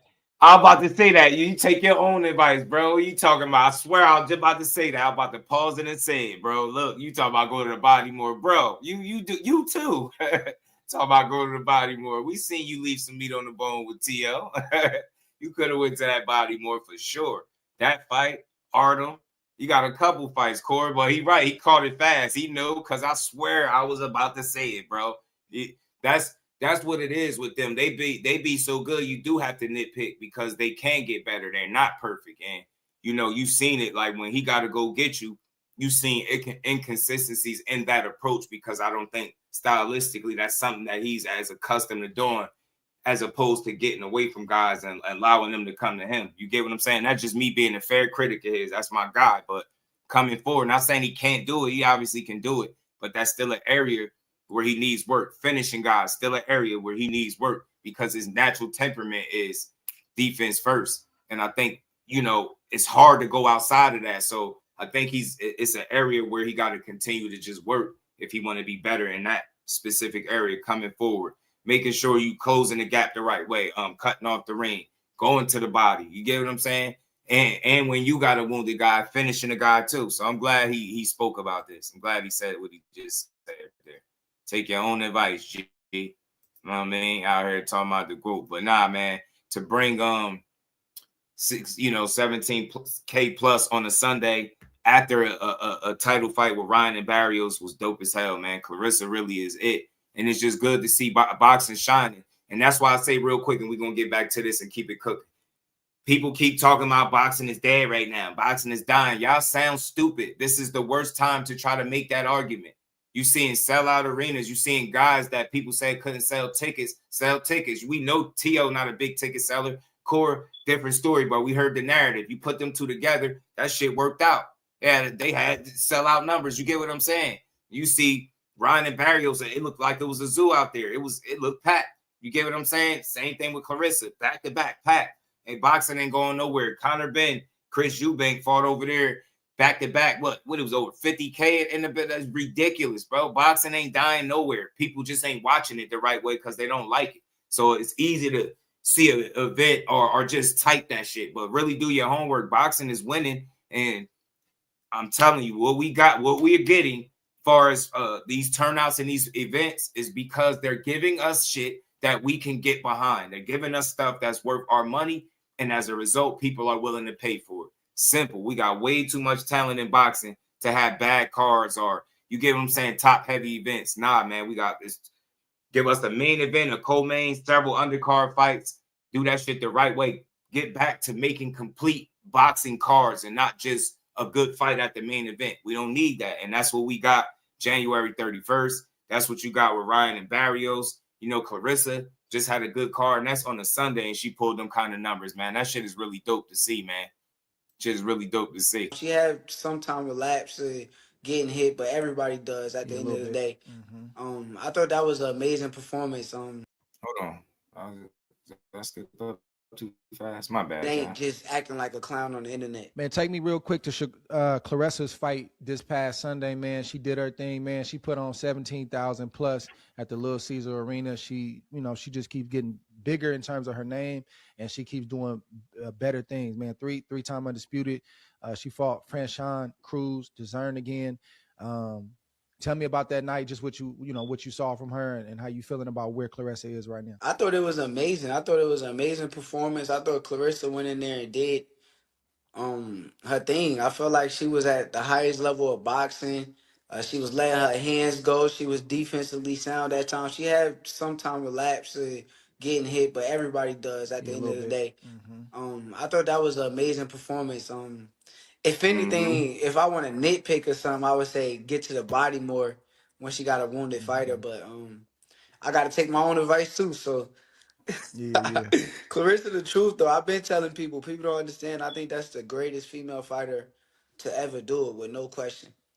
And she taking care of the business too. She's special, man. She getting paid. She not just a good fighter. She getting paid, man. And I always love when fighters get paid. Couple more for me, man. I know you've been in a long camp, bro. And for people that don't know, man, like it's rough. Like not just the physical, but every day, how you feel? Yeah. Tired? Yeah. How you feel? You good? Every day it's you thinking about the fight, the fighter, plus you putting out the physical stuff. It drains you, right? Then you go do your thing, fight night, and after the fight, though, everybody spend their time in between fights different ways. How do you like to spend your time right after a fight when you've been in training camp for so many months? How do I like to spend my time? I like to spend my. How do you spend your off time? Yeah, I like to spend my time with my family. Like I like to spend my time with my daughter, my future wife, and my mother, my brothers. Like, I enjoy family time. That's what makes me happy the most. But other than that, I'm too competitive, so I gotta like.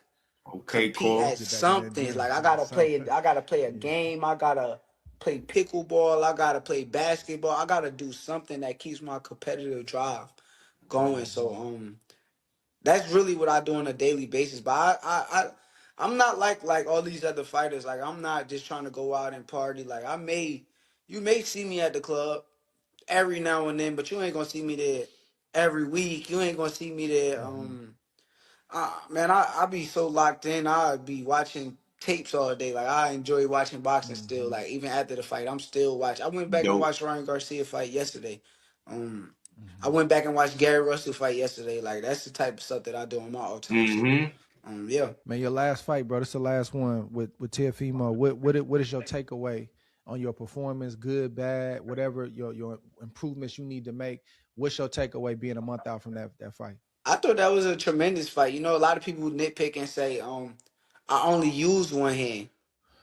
But I really didn't. Like, if you really pay attention to the fight, I threw my left hand. Teofimo just defended my left hand better than he defended my right hand. So Doing homework. It's some things that I see that I want to work on, that I want to go in the gym and fix. But I can't really say on camera because I'll be giving out some of the game, but I ain't giving that out no more. But now I thought it was an amazing night. I thought that I established myself in the sport. I thought that I established myself at 140 pounds, and who knows what I'm gonna do next. But from 135 to 140, I'm gonna be one of the best fighters in the sport, regardless of who I'm in front of. So you ain't got no problem with anybody at 35 to 40. If the business right, it can go. Yes, guaranteed. And brother, we got to end on this note, man. You sold out MSG, my boy. Like, you ain't just sell out an arena. You sold out a historic arena. Yes. Madison Square Garden. You know what I mean? Greyston came through that arena, man, and did their thing, bro. Well, you one of them, bro. We appreciate you, man. Sorry we had to get you out of bed, man, but we appreciate you, bro. Hey, man, you next in line with this commentating thing, podcasting thing, whatever you want to do, bro. You got a great mind, a great boxing mind, but you tell the truth, but you don't do it in a disrespectful way, bro. And I think people love that, man. So keep getting that ready, because when you hang them gloves up, that's gonna be the thing that is cool for you to still be around the sport without taking no more punches. You know what I'm saying? Yeah. You get to stay close enough where you can feel it, but I'm not in it, you know, when I'm retired longer than I should. So, bro, keep doing your thing, man. It's love, baby. I'll talk to you next time. All right, don't worry. I'm gonna be asking you questions too. So all good. You know I'm here. All right, I got you. All right, bro, for sure. All right.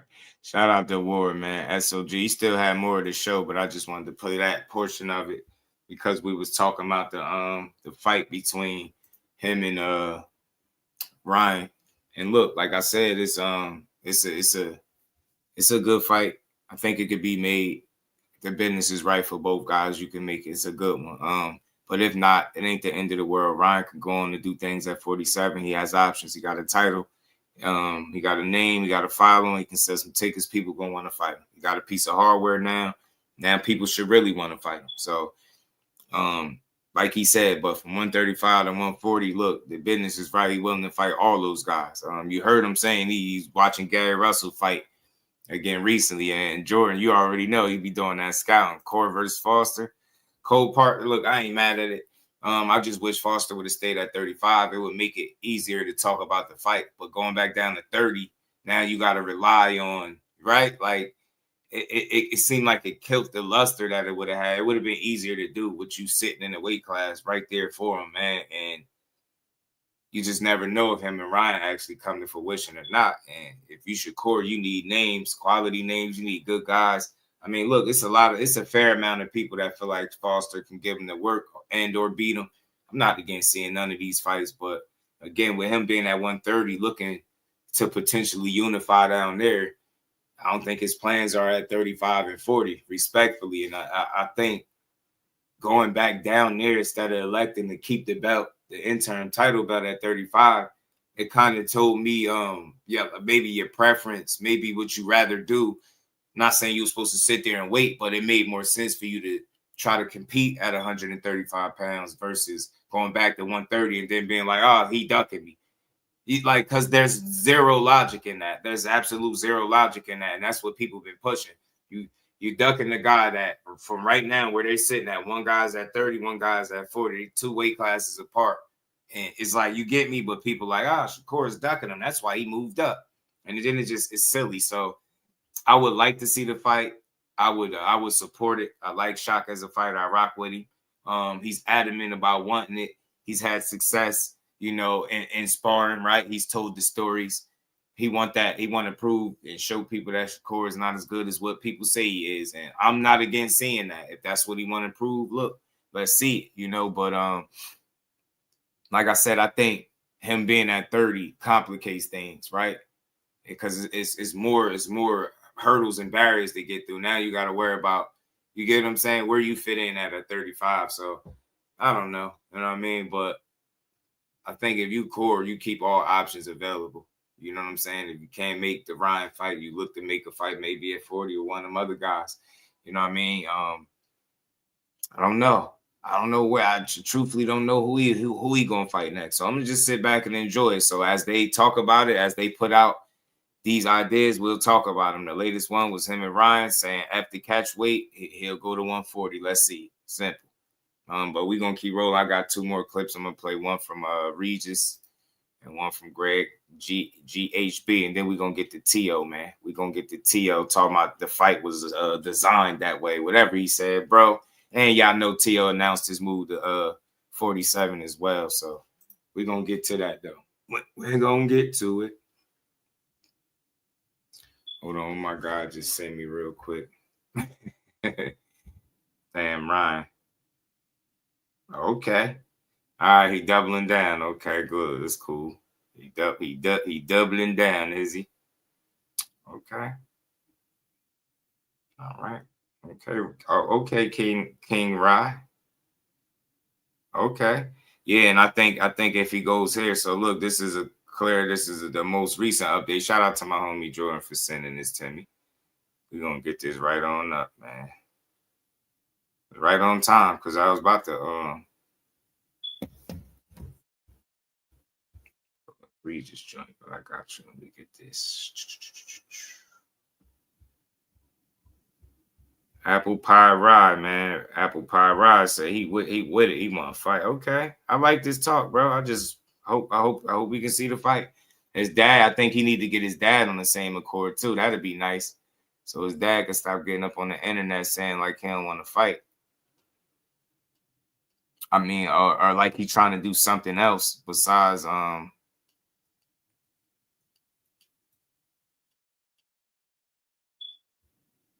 Let me see. He violated my boy Hitch. My bad, y'all. Give me a second. Let me pull this up. He violated my boy Hitch, man. They put Hitchens in the dress. Did y'all see that picture I put in my community post, bro? I said, man, they disrespecting my boy Hitchens, man.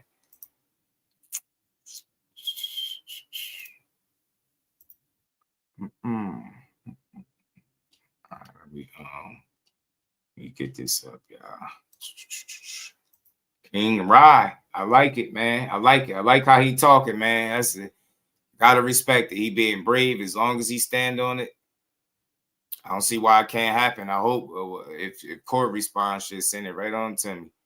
Because it's just something I could get behind this. I like this kind of talk. King Rye said, man, look,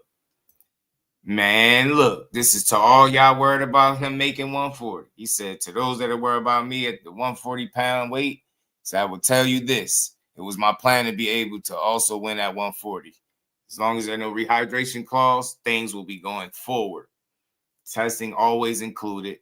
I never shy away from that. He said, for Shakur to assume I'm on steroids, that is defamation. So I would advise you to refrain yourself. I know you are deep down scared. You should have fear. I'm coming for you. Shut up, man, about that defamation shit. You know, if they feel like you look like you're on the sensu beans, you look like you're on them. But now we don't want to hear none of that. I like what you were saying at first. Don't get sensitive. I forgot this is Queen Ryan, man. He be acting sensitive. Don't get sensitive. All the shit you talk, nah. You literally suggested that it be a league where you could use steroids. Shut your ass up and get in the ring. Go to 140 and get that work in. I like it. Keep standing on business. This is what you want to do. I'm here for it, bro. Let me pull up the next video. I got to get this video up from Regis, man. Regis talked about this breakdown. I think he said he sparred Shakur and gave a breakdown. And so did my guy, GHB. Let me get to this, man. Let's get to this, y'all. Let's get to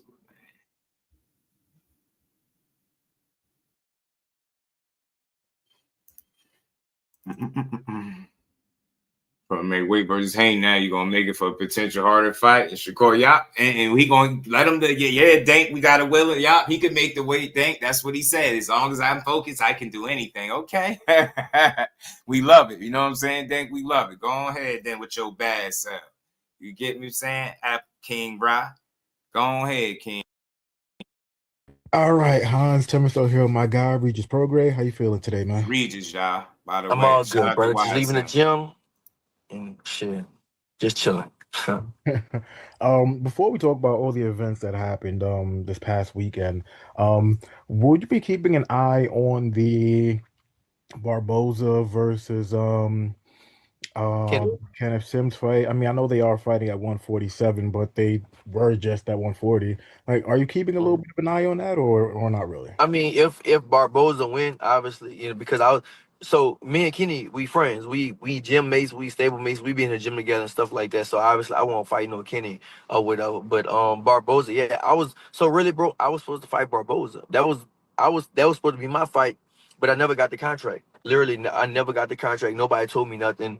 And then I heard that Kenny was fighting him. I was like, damn, So I mean, I'll definitely keep an eye on it for and see what's going on with that. If, like I said, if Barboza wins, but I don't think Barboza's gonna win. I think Kenny gonna win that fight. Gotcha. I know I also seen, I believe it was on your Twitter, that you was just like if Frank Martin was to win that fight against Albright, you would be down to fight him, but he ended up being a draw. That's crazy. I didn't even see. I didn't even watch the fight. I was watching that first. Yeah, at first I was yeah. Yeah, at first I was watching in the car. I was on the way to the arena, and then shit, I didn't even know he had a damn. I thought he won the fight really, but then he he lost. He had a draw. So now I mean he from what I saw he didn't really look that good, and my thing is, bro. I think I kind of want to go up. I don't think I want to make 140. I had a dream about losing weight, making the weight to 140. I was like, nah, it was a bad dream. So I was like, I don't think I won't do that no more. I think most likely, bro, like I'm not gonna say I promise right now, but most likely I'm gonna try to I think I'm gonna go up to, maybe like a catch weight and then go to 47. Maybe like 44, 45, and then eventually go to 147.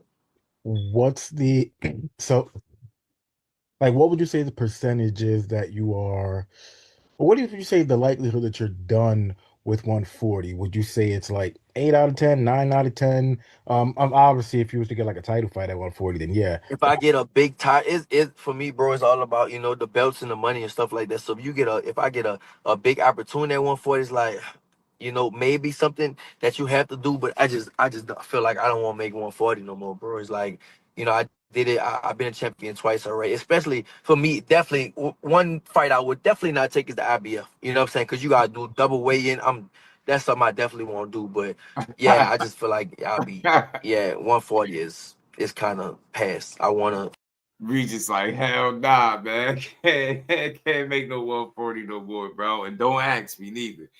But telling you what, never know when opportunities come, these dudes make sacrifice. But I want to see the dude with healthy, man. I think 140 is that ship sailed, man. Go ahead and campaign at 47 as long as you can, bro. You know what I mean? Be healthy, man. Don't kill yourself to make no weight. I want to go up. I've been lifting weights and stuff like that lately, and I've been a little bigger, so I think I probably would want to go up. Gotcha. And do you also look at the guys at 147 and you're just like, you no disrespect to them, of course, they're all good fighters, but outside of a guy like Devin and Ryan, who are really well known, a guy like Lewis Crocker is not really well known. Rolly is He really ain't shit. Rolly's well known also. Rolly's known, but Rolly don't have that much skill. So I definitely would like a Rolly fight if I can, secure that. But everybody, bro, I'm telling you, bro, I get it. Rolly is limited from a skill standpoint, maybe even experience and stuff like that. I get it, IQ. But bro, what he do got makes him a bit of a wild card and dangerous, right? He can present some tense or wild moments for anybody because of the thought if he's able to land one of them. Yeah. You know how he sound when he throw them punches, man. He hit you with one of them shits. You could be on the canvas, bro. So I know they always go after him about his skill, but I guarantee you, him and Regis fought. Whatever happened, we not gonna walk away from that fight feeling like Broly was at a crazy skill deficit. I guarantee you, y'all don't feel that way. I guarantee you don't. Think about it. Little ass Jojo Diaz was hurting Regis. Little Jojo, that's not even a known puncher, not no KO guy, none of that. Jojo. Now imagine if Rolly land one of them joints. Telling you, bro, one of them wild hooks, the hard hooks that he be throwing on them streets, man. You get hurt, Regis. I guarantee you that'd be an interesting fight. I ain't even gonna lie to you. I wouldn't mind seeing it. All in the business of one thing. Everybody in the business of making the most money. So everybody trying to do the same thing. So I'm looking to get a fight with Rolly or somebody like that, Ryan or Devin, and he might be looking to fight Pacquiao or something like that. So I'm definitely open to that. One of those fights, but. Yeah, I don't think that, we'll see what happens. I don't want to be negative on myself, but we'll see. We'll see what happens. But for me, bro, like one thing I do understand about the boxing, bro, like when you stay in a gym, things open up for you. Things it just naturally just happen. Things just naturally fall into line, fall into place. And so for me, I stay in a gym. I'm gonna stay in the gym, stay ready. I'm in Vegas, and shit. If something they give me a call, then if they give me a good call, I'll be ready for it. Gotcha. Looking forward to putting that out there. Wanted to get your thoughts on. I mean, I don't think you were surprised that Shout out to the Rougarou. that Ryan Garcia won. You've never been high on Barrios. Like, never ever been high on Barrios. Never. So when you look at Ryan now, do you think he's the guy at 147 now? Damn, it pains me to say this, but he might be. It pains me to say Ryan because I thought, for me, I did always look at Ryan as YouTuber. But, man, Ryan has gotten better, bro. I'm not going to lie. I'm telling you, yo, somebody got to show me where Ryan Garcia was ever trash. Don't just throw it out there and say it. Like, explain it. You get me? Like, limitations, holes, right? Got some weaknesses, whatever you want to say, but he's never been trash. Regis have a tough time if he fought Ryan, bro. I'm telling you that I got Ryan. I don't know why they be thinking these fighters are just like trash to the point where, like, man, that shit just. I never looked at Ryan as a trash fighter. Maybe his, like I said, like his dedication is trash, right? The fact that he don't live a lifestyle, maybe that's trash, right? His work ethic, trash, right? But him, the skill set, the talent, nah, he definitely always been talented with some skills. I don't know, man. Why? And let me know. Why do people like yourself and other people say like he's a YouTuber, he's a streamer, when he was like a great amateur, and then he started going into like the streamer thing and just became really popular and stuff, but he was like a bona fide fighter. Why do people just keep calling him like a YouTuber / streamer though? Maybe we hate. That's all. Maybe he said maybe we hate. Maybe we hating on Ryan. But look, maybe we is hating on Ryan. But at the same time, bro, Ryan, look, bro, he looked good, bro. He did his thing. I'm not gonna lie, bro. He did his thing. He was fast. His jab was fast. We always looking for the hook, but he dropped Barrios with a right hand. You know what I'm saying? So he looked good. I'm not gonna lie, bro. He looked good. At first, I wasn't never too high on Ryan because he was a stream, but I guess he just. Maybe we hating and stuff like that because he took it to another level. He did. He's a streamer / a real professional boxer. Now he's a world champion. So, man, for me, look, I'm not gonna lie, bro. I take my half to Ryan, bro. He did his thing. He looked good against Barrios. I never been that high on Barrios, but Barrios does have he has a good resume, and Ryan looked good against him. Yeah, see, it don't hurt at all to give people they just do, man. Ryan. He did a solid thing. He had a good fight. And the question is, from here, can he build on that? Can he make other big fights, right? Can he be in a unification type situation? Could he possibly go to 40 challenge Shakur? Now you got a new list of questions for Ryan that you didn't once have before this fight with Barrios. People was thinking, some people had Barrios beating him, right? You know what I mean? They didn't think Ryan was going to be in it. Look, pulled it off. So now the conversations get a little bit different. The fights get bigger. The opportunities increase. People start saying your name even more, and that's what's going on right now. So let's see, man. I'm here for it, man. I want to see these fights. Any of them. Would you favor or would you look at it as a 50-50 fight if he was to fight a guy like Shakur? I still got Shakur. I got Shakur, but I'm not gonna lie. It's the skills, bro. The skills. I shared the ring with Shakur, you know what I'm saying? Even though we sparred and I was out of shape, Shakur is good, bro. Shakur is really, he's like his talent just, he's not gonna be there, bro. He's just not gonna be there against somebody like Ryan. I know Ryan has confidence, but You know, we said the same thing about Tio. He blew Tio out. You know what I'm saying? Everybody was saying about the Tio. I mean, you think who you think is a better fighter, Tio or Ryan? I think Tio is better than Ryan, and like Shakur just blew him out, beat him easily. So yeah, if he fight Shakur, I will have Shakur. It's not gonna. I mean, Byron was there to be hit. Byron just had his hands up. He didn't have no type of defense. True. You know, he didn't move his head or his legs. You know what I'm saying? He didn't move nothing. True. He just kept his hands up. So he was there to be hit. But Shakur is not gonna be there to be hit. Shakur has good defense. You know, he can parry, he can move his head, and he can move his feet. You know, so yeah, I think the Shakur would be too much for him at this stage right now. Do you think it's the same thing if he was to get in there with Conor Ben? Oh, Ryan? Ryan, yeah. That's a good fight. Ryan actually might be Conor Ben. I think Ryan will be Conor Ben. Yeah. I think Ryan will be Conor Ben, bro. That's an interesting fight, though. Him and Conor Ben is an interesting scrap. Shout out to my dog, Ant McQueen. YSM, my guy. That was a good, nice little break there. Yo. Was good with it, my guy. Yeah, Ryan and Conor Ben definitely sounds very interesting to me. Especially with the way that Conor Ben fights, man. That dude is always on go mode. Fights only one way. He aggressive as hell. Come forward. He gonna throw a lot of punches. I would like to see if he'd be able to spook Ryan similar to Rolly did, and me too. Keep Ryan with his hands in his pocket. If not, then that's a damn firefight. Me too. Because I can't see Conor Ben cowering like from Ryan's hand speed or the power or anything like that. I think Conor Ben is a dude that you got to knock out. You got to get him up out of there. Yeah. I'm with you. It's funny. I want to see, can Ryan utilize his speed to catch Conor Ben coming in? Because you know which way he coming. He going forward. He don't know nothing One way, else. bro. And I want to see way. if he's not able to catch him coming in, that pressure is going to make Ryan do that Victorville shell that he be doing, bro. And that can make things really interesting. That's why I think the matchup is fun. I want to see any of these fights, bro. Whatever makes sense to y'all, I want to watch it. I would love to see that fight now that it was mentioned right there, because I wasn't thinking about that prior. But now I'm like, you know what? I would like to see that. But I will say this to your point, though, just because you made a fantastic point. And immediately, you know what fight came to mind for me? The Pete Dobson fight. Right.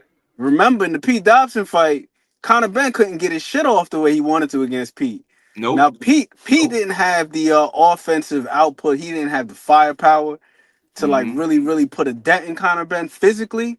Right. But mentally, you could see how frustrated Conor was in that fight. Like, he was accustomed to just walking guys, pressing them out, kind of like what he did with Chris Algieri. Right. Like, I'm gonna just hit you with a shot and you just gonna just evaporate. He had some good defensive moments in there.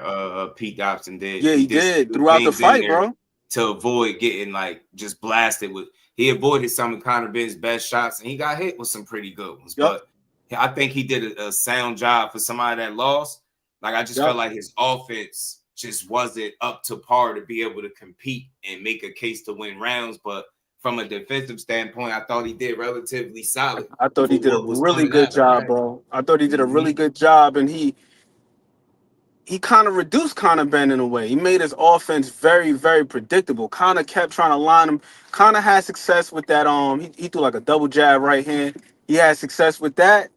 Like caught Pete early. And then after that, Pete took it away from him, but Conor didn't go to anything else. He kept going to the same thing over and over and over again. So that shows that there's a limit to his creativity. Now with Ryan, I want to see if he could box somewhat similarly to what he did with Conor Ben. Because I was saying this the other day prior to the Art of Ward. Shout out to Andre Ward. He's always giving a fantastic job, man. Always doing a fantastic job. But I felt like this was the most complete fight I've seen from Ryan. Honestly. I think second might be the Luke Campbell fight, because he showed quite a bit in that fight. Flashed a good hand speed, showed a really good body attack. Remember, he got Luke Campbell up out of there with a body shot after he hit the deck himself. Right. Beautifully placed liver shot. So he showed a little bit of everything in that fight. He showed some grit, showed some determination, showed some good punch placement. But I feel like from a boxing standpoint, this was like the most locked in I've seen Ryan. Yeah. And then maybe third, it might be the Duarte fight, but the Duarte fight, in that fight, when he got pressed, that was the introduction of the Victorville show. Because remember, in that fight, he kept turning his damn back versus Oscar Duarte.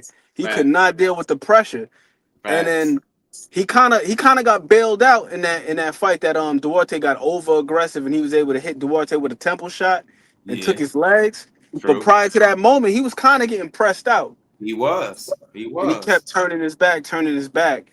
That power bailed him out, and Duarte lack of responsibility defensively, like, you know, guys like that, they be so focused on their offense, they forget that the other guy got offense too, and it's like they be absent-minded to the fact that the other guy is gonna throw punches, and then you create the opening, the very same opening that ended the fight for you, pretty much. You know what I'm saying? By being overly aggressive.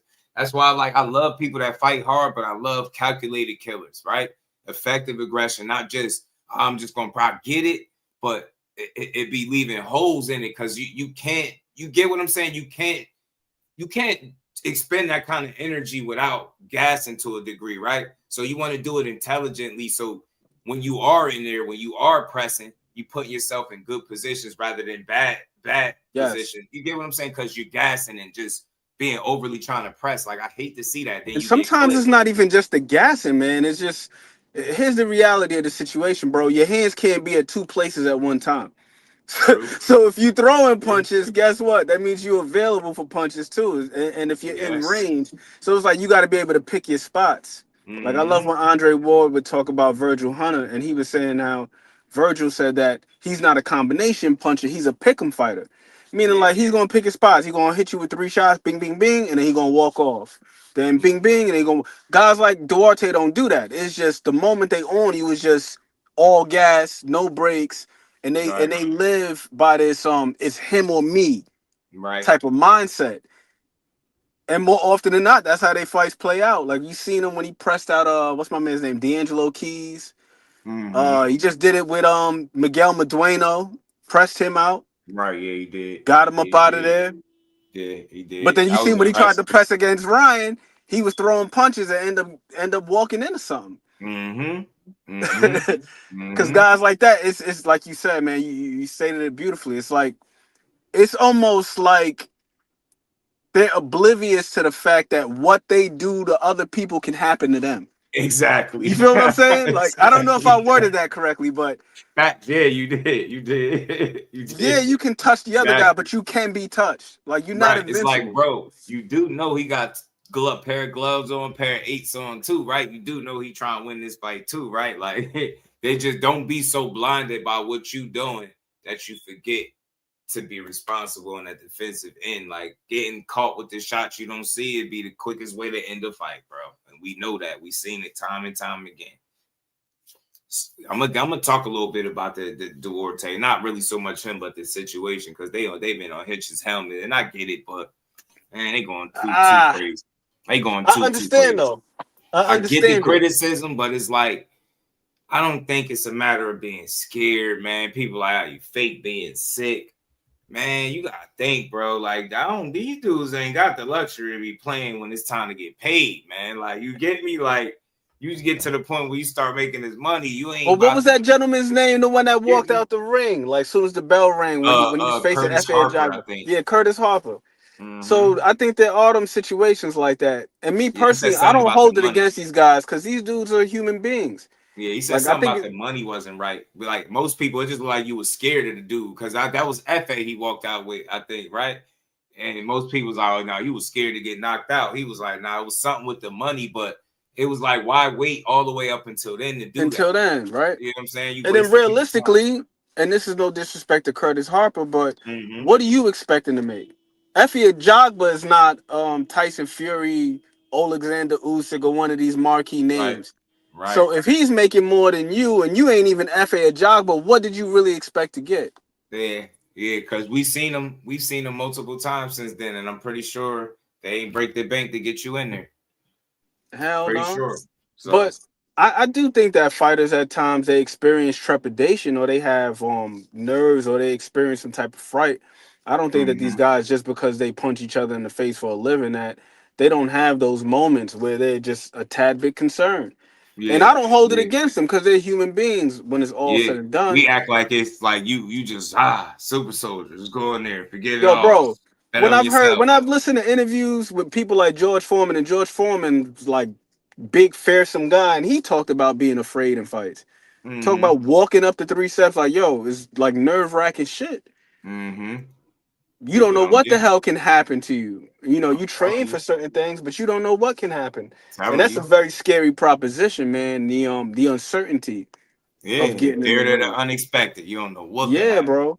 So with Hitchens, I don't necessarily look at him as a scary dude, but I applaud him for his candor. Like, he's a very honest guy. When he spoke about being unsettled with the whole 10-pound rehydration when it came to facing Subriel Matias, right? I feel him on that because, you know, that's not a guy you want to be half-stepping with. You know, we've seen this guy unalive somebody in the ring. We've seen him make several guys in succession retire on their stools. So you don't want to be in there playing around with a dude like that because he ain't playing. Name one person in the hood that played like that. No, I'm It saying ain't Subriel Matias. No, I mean Subriel. So I respect it. And then also to fast forward to the fight with Gustavo Limos, that was pretty. It was pretty rough for my boy Hitchens. You know, go back and watch that fight and look at how many times he looked up at that clock in the middle rounds. Like, he just could, like, damn, it's like a minute, some change. Like, you could almost see the thoughts in his head. So we gotta get to. I'm gonna play this video real quick. We gonna wrap up this section. I think this was him. They was talking about I think Greg Hackett and YSM talked about the matchup with Corin, not Teo, Corin Ryan, possibly. I think that was the last one I had on this one. And I wanted to get to some of this interview that Shushu had, man. He had a real touching interview with Hakim Barak. I rock with that joint right there, man. That was a hell of an interview he did, but we definitely gonna build on this Hitchens joint too, right after this, as a matter of fact. But shout out to Jordan, man. You right. It's seeming like the option, one of the best options for Devin Haney might be to go to 54, and that's what they sounded like they could do anyway. So go ahead to it. But let's get to it. Shout out to my guys YSM and GHB. You know what I mean? Let's see what they had to say, man. Now, a fight that was talked about, a fight that Ryan and both Shakur talked about, is that if he won, that they would fight next, maybe at 144-pound catch weight, or at 47. And you got a lot of people now that feeling like Ryan Garcia has a shot against Shakur Stevenson. Not me, but now it's a conversational piece. It's a conversational point. Right. What's your thought? Him and Shakur, I mean, I can see the fight and I understand it. That everybody on some clout shit. So they trying to line up clout matches, like, you know, like that fight, Shakur and Barrios. If the fight ain't gonna be at 47, why y'all doing it? Like, all right, we're gonna do it at 44 so Shakur can feel a little bit better. You know what I'm saying? About not going too big. And they're gonna probably have all these little stipulations. And then again, it may not though, but it's gonna be just a money grab. I don't even think Ryan take that fight serious. Shit, if he comes Appreciate to 40, the $5 super chat from my man Yard Out. Salute to both G and Mill. I fucks with y'all heavy. I will definitely be sliding down to Philly for some work. And you ain't in Philly no more, Yard? Make sure y'all hit that that's like a different Yard Out. Make sure y'all smash. Oh shit, okay. Yeah, that's the Yard Out from New York. Blue was appreciate you, bro. I think he's Damn, I think he's from Queens. Popping up, bro. Okay, shouts out to Queens. I fucks with Queens. Ain't Boogie Boxing here. It's pissing me. I don't know what stream. But I don't know. Like, I think that's a good fight, but Shakur, like this like his third time tampering with, you know, him fighting at 47. He might as well go to 47 for real. I mean, even though he's saying that he can still make 35, and he just for that 40. I'm just saying, you might as well go at 47. You keep getting into it with all the 47 pounders. See, that's Might as well go to because 47. just to be fair, though, I got to speak to the other side. That's because these guys are putting them on lists. Devin Haney had his name on the list. You get what I'm saying? He said that was the biggest fight in boxing. Ryan Garcia fought him and called him out after his fight. He didn't call Ryan out. He called Conor Benn in the ring. It was his dad was on Mill City talking about 144 and he could make it and Ryan and do this and then went back and retracted it after they fought Barrios. So I think it's all fair game. I think but that's how I got started. That's how you getting into it because people that are in bigger weight classes feel like you are a big fight. You know what I'm saying? It's crazy how the tables turn. So that's what's really going on. But credit to Ryan for even suggesting going to 140, he said, and making a weight long as there's no rehydration clause, which I don't think it should be. Because you ain't put one on Tio and y'all fought. Same thing with Ryan. If he can do that, man, he's brave as hell, and I respect it.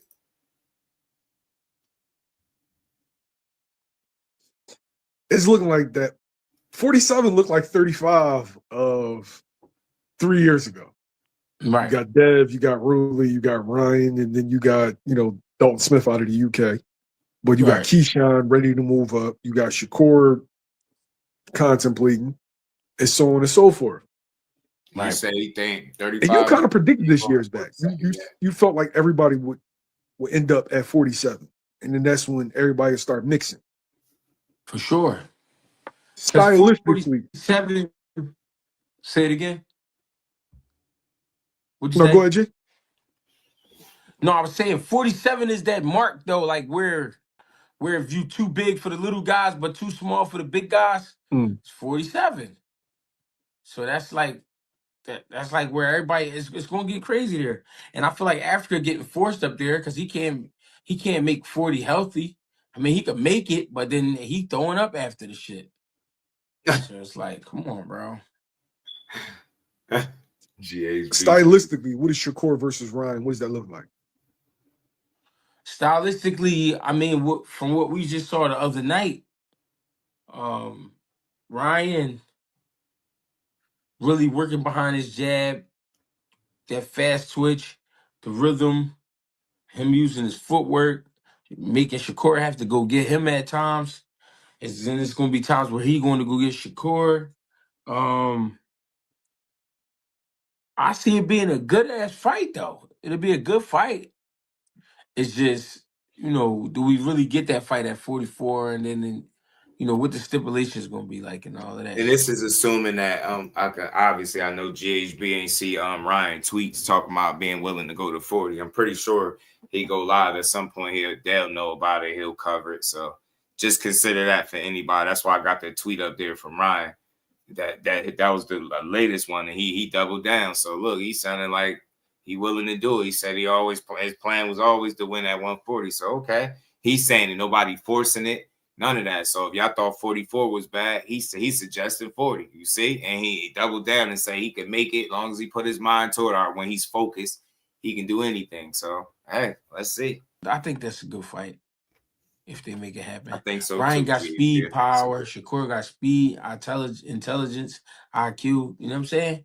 So it'd be a good one. I don't know if he can come up with something for Shakur, but it'll be a good one. What does Ryan have to do to make this a tough fight for Shakur? We've seen Shakur disarm fighters that may not be as gifted as Ryan.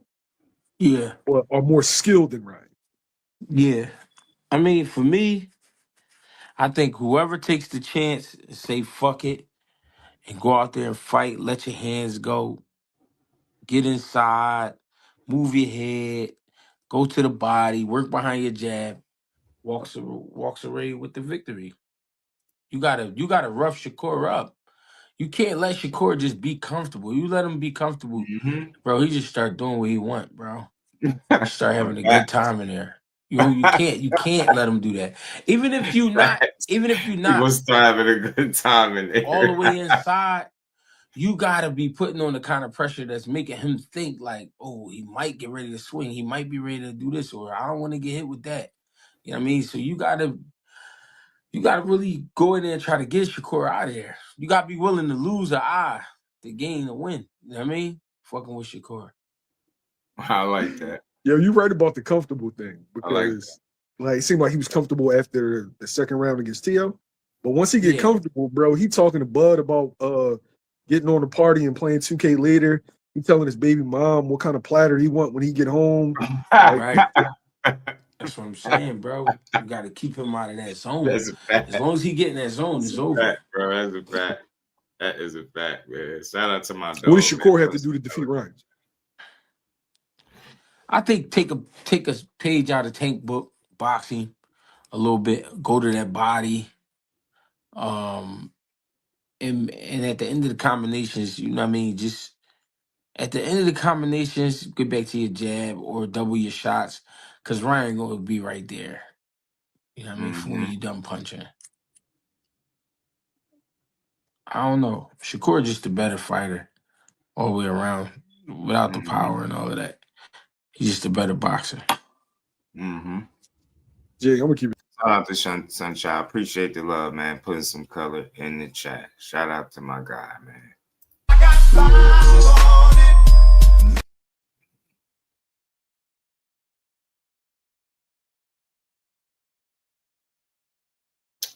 Much love to my guy, man. Much love. Being with you, I don't even think that shit is competitive. I think it looked like every other Shakur fight. Right? My dog. Ryan's gonna be loading up. You falling sick? Oh, me? Yeah. Tired of shit from fucking with that snow. I'm up though. Okay. All right. Yeah, we gonna make sure we cut this one short because this is snow day. I'm up, My man. man drifted. But no, I think Shakur will beat Ryan ass. I think it's gonna be similar to Teo, but different. Both are athletic. I feel like Teo's athletic with his feet, and Ryan's more so athletic with his hands. But it's still gonna be it's the same. We've seen this movie before. If you don't got multiple tools, you can't fuck with that kid. Yeah, and that's the thing. People, you can have a gift. You can have a gift, but you got to be able to put it all together. If you can't put it all together, you're done. Like if you just got power, like that's it. Like all right, like if you just have hand speed, like all right, okay. Like you gotta have that shit together. You gotta be able to know how to use it, know when to use it, know when not to use it. Like I ain't gonna lie, Shakur a handful, bro. To fight, he just a handful. Yo, my man John said we should give you a standing 8 count, yo. GHB is standing. Shout out to them. This is at the end. Shout out to my guys, man. Always good to hear them chop it up, break stuff down. But I agree with GHB was saying. I think that's a fair assessment. You gotta have multiple tools, man, and you gotta be able to put it together. If you can't, you're gonna be in trouble. It is a tough guy to deal with. And the last thing I'll play in regards to Shakur, and we're gonna get to Teo and Hitchens, man. Is what was this? Mr. Gary Russell went on the Porterway podcast and he spoke about Andy Hiroka. This is what he said. He could fucking fight. In my personal opinion, I did an interview before the fight. I said, whoever wins this fight between Andy Hiroka and my little brother, is going to be the one who run that 140-pound division. Yeah. I believe Andy Hiroka has the ability to beat a Shakur Stevenson. I believe he will get at Richard Henderson. What's the other kid? Dalton Smith. Yeah. I believe he will get at his ass too. You know, so. Why do you think Hiroka could beat Shakur Stevenson? I think he's going to stay long. He's going to make Shakur respond differently. He's going to make Shakur respond differently. You know, he has the height, he has the reach. He has a good jab. He has good timing. He does get physical. He would get rough. He don't mind getting rough or getting physical. And he got good pop. Yeah. Shout out to Mr. Gary Russell, man. But yeah, look, I'll say this. Andy Hiroka, I think, can fight. If people didn't know about him going into that fight, I think that he on people's radar now. He gave Gary Antoine Russell a really good fight. Made it tough. It was competitive. He made him miss a whole lot. Styles make fights. he boxed him. He controlled distance and range. He did a good job at being prepared for Gary Antoine, like little bursts, those little initial bursts that he was doing, trying to, close the gap. He made him punch in the air a lot, bro. So look, he is talented, he is skillful. His name's Shakur, a different breed.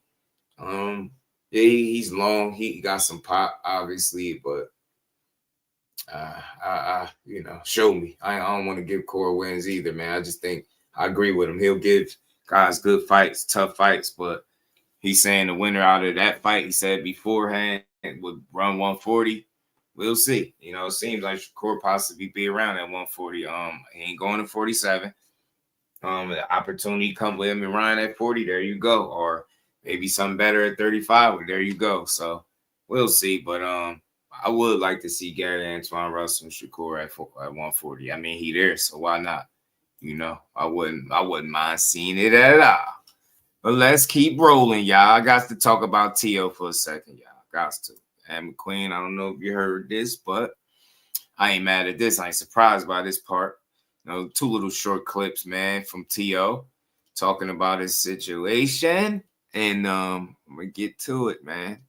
This dude is tripping. Teo be bugging. My father, yeah, he's still my head trainer. I think he just needs some things that he needs to work on within himself personally, just so I could get him back refocused. That's all it is. But we'll add some other people in addition to it, change a few things. That's part of it. You need to learn from it. But as far as it's a father and son dynamic duo, that always stick. I'm not going to switch it. If anything, we just add to it. So I think right now my father just needs to focus on himself and how to adjust himself. And then we'll be right back as new. But then they just add to it for the Shakur fight, and they had that gentleman in the corner, McKinley. Yeah. And look, as he said what I already said, don't get rid of his dad and just add to it. I guess, look, if that's something that he seriously do, then maybe it can help him for the long haul, because as of right now, I think they reached their peak. I think they went as far as they can go, and that was very far.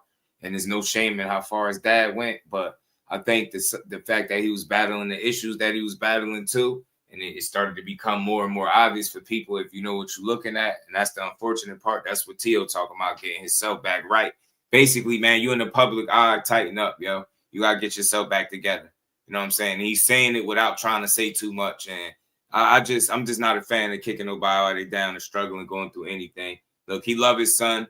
He could talk shit all he want, man. At the end of the day, he's always been in his corner, win, lose, or draw. So I respect that. But yeah, you definitely need to get yourself back right and bring somebody else in that can add to it and potentially help and allow them to be a help to your son and help y'all get to the next level. You did say, you made your announcement up to 147. And you got the likes of Garcia now. You got Rolly Romero. You got Devin Haney, you got Lewis Crocker. So there's so many ways to make this happen, right? And I'm just grateful and thankful to be in this division now, and I just can't wait to kickstart it. So yeah, man, they already talked about it before the fight with Shakur about going up there to 47. Now that's just him doing it. My question, this is what I have to say about all this. You definitely need some help in that corner. Your dad needs some assistance. You need to get himself back right. If you know, you know. Shout out to him. I hope he get everything in order. I hope him and Teo is able to transition up to 147 and handle business. But it's going to be tough up there. Can he win fights? Yeah, he's talented as hell. He can win. Can he be world champion up there at 147 is my question, right? And that remains to be seen. But if it was any time for him to do it, I mean, shit, it's looking like now, because the welterweight division is not deep. You know what I mean? Ryan Garcia, Lewis Crocker, Devin Haney, Rolly Romero. Look, you got to go through some fire if you want one of them belts up there, though. But I think the welterweight picture up there is interesting. That we got Ryan and Rolly both have titles. It's crazy, man. Somebody would have said in 2026 they was both going to be world champions, and at 147, I'd have told you lying, bro. I really would have told you that. And then you throw Devin in the mix, because it's interesting that he got history with Ryan. So they back in the same division and now champions together. It's crazy, man. But that's Teo. That's what you're looking at as of right now. If you was in the welterweight division right now, these are your champions. You know what I'm saying? These are the guys you would have to be looking to compete against to any of them straps.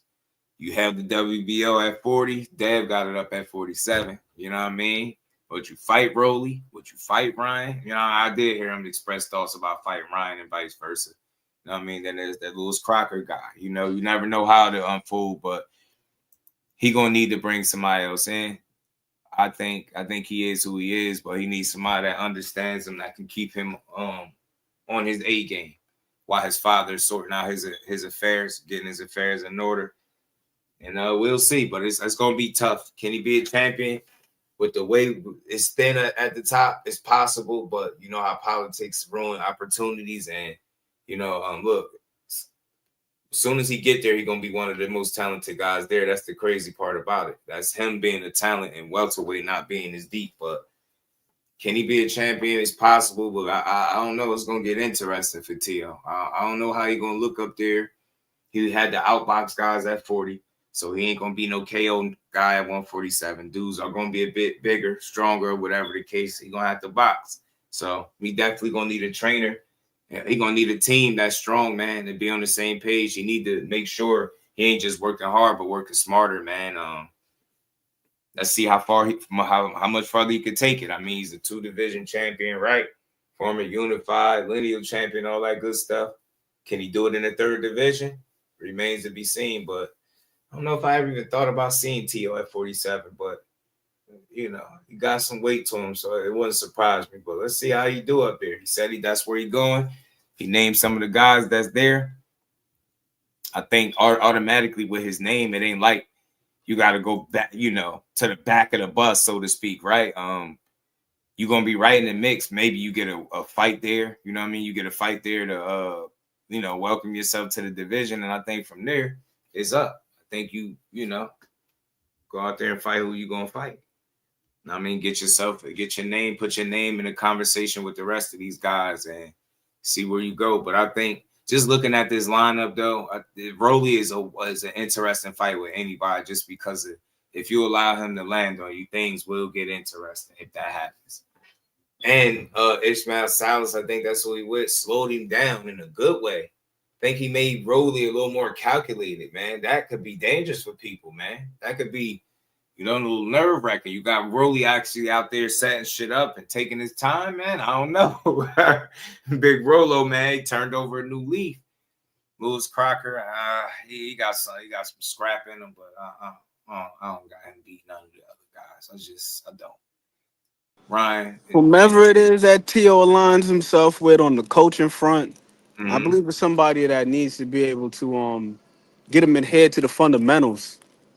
You know what I mean? Stop skipping dinner trying to get to dessert all the damn time. I like that. And just handle the basic stuff, bro. Because that's the stuff that be getting them got. Like you lunging in, you see every time he throws his damn right hand, he don't close the range first. So he's falling in, he's off balance. It's like he's too damn athletic for his feet to be as bad as they are. And his feet aren't bad because he lacks the coordination. They're bad just because they're not educated. Right. No, you're right. And then I think along the way with him being athletic and being able to rely on it, he started to rely on it a bit much. And I think it trips him up. I think it causes problems with him. The same shit that make you tough to deal with depending on who you in front of is the same shit that backfire on you depending on who you in front of. You know what I mean? Robert Garcia, that wouldn't be bad. That don't sound like it'd be a bad move, you know? But Tio, you know, he was this guy was seen making some very interesting comments about the fight with him in court. This is why I gotta get on his ass, man. Accountability is everything, man. Stop talking like you some type of damn prophet, like this was written in stone. There's so many ways you could try to look at this, all designed, happy to make it look the way I needed it to look.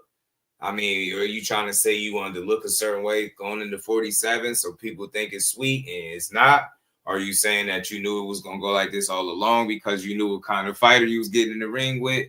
Who knows? But you do make it seem like you saying the fight is like planned or staged, like, or this was like etched in stone. Nah, you know, you just got in there and the best man won, man. That's all that really is. because he responded to the dude comment saying horrible fight against Shakur. It looked like he was 10 levels above. Tio was like, man, all design. Happy to make it look the way I needed it to look. Whatever that means. You don't take that energy to 147, you're going to get cooked, man. You better not go up there playing with them folks, man. It's going to get tougher. The fights are going to get tougher. Opponents is going to get bigger, stronger. You know the saying. So let's see how well you can fare. But I think if it was ever a chance for you to possibly be successful at the welterweight division, it's now. It's now where it's like it's open for the taking.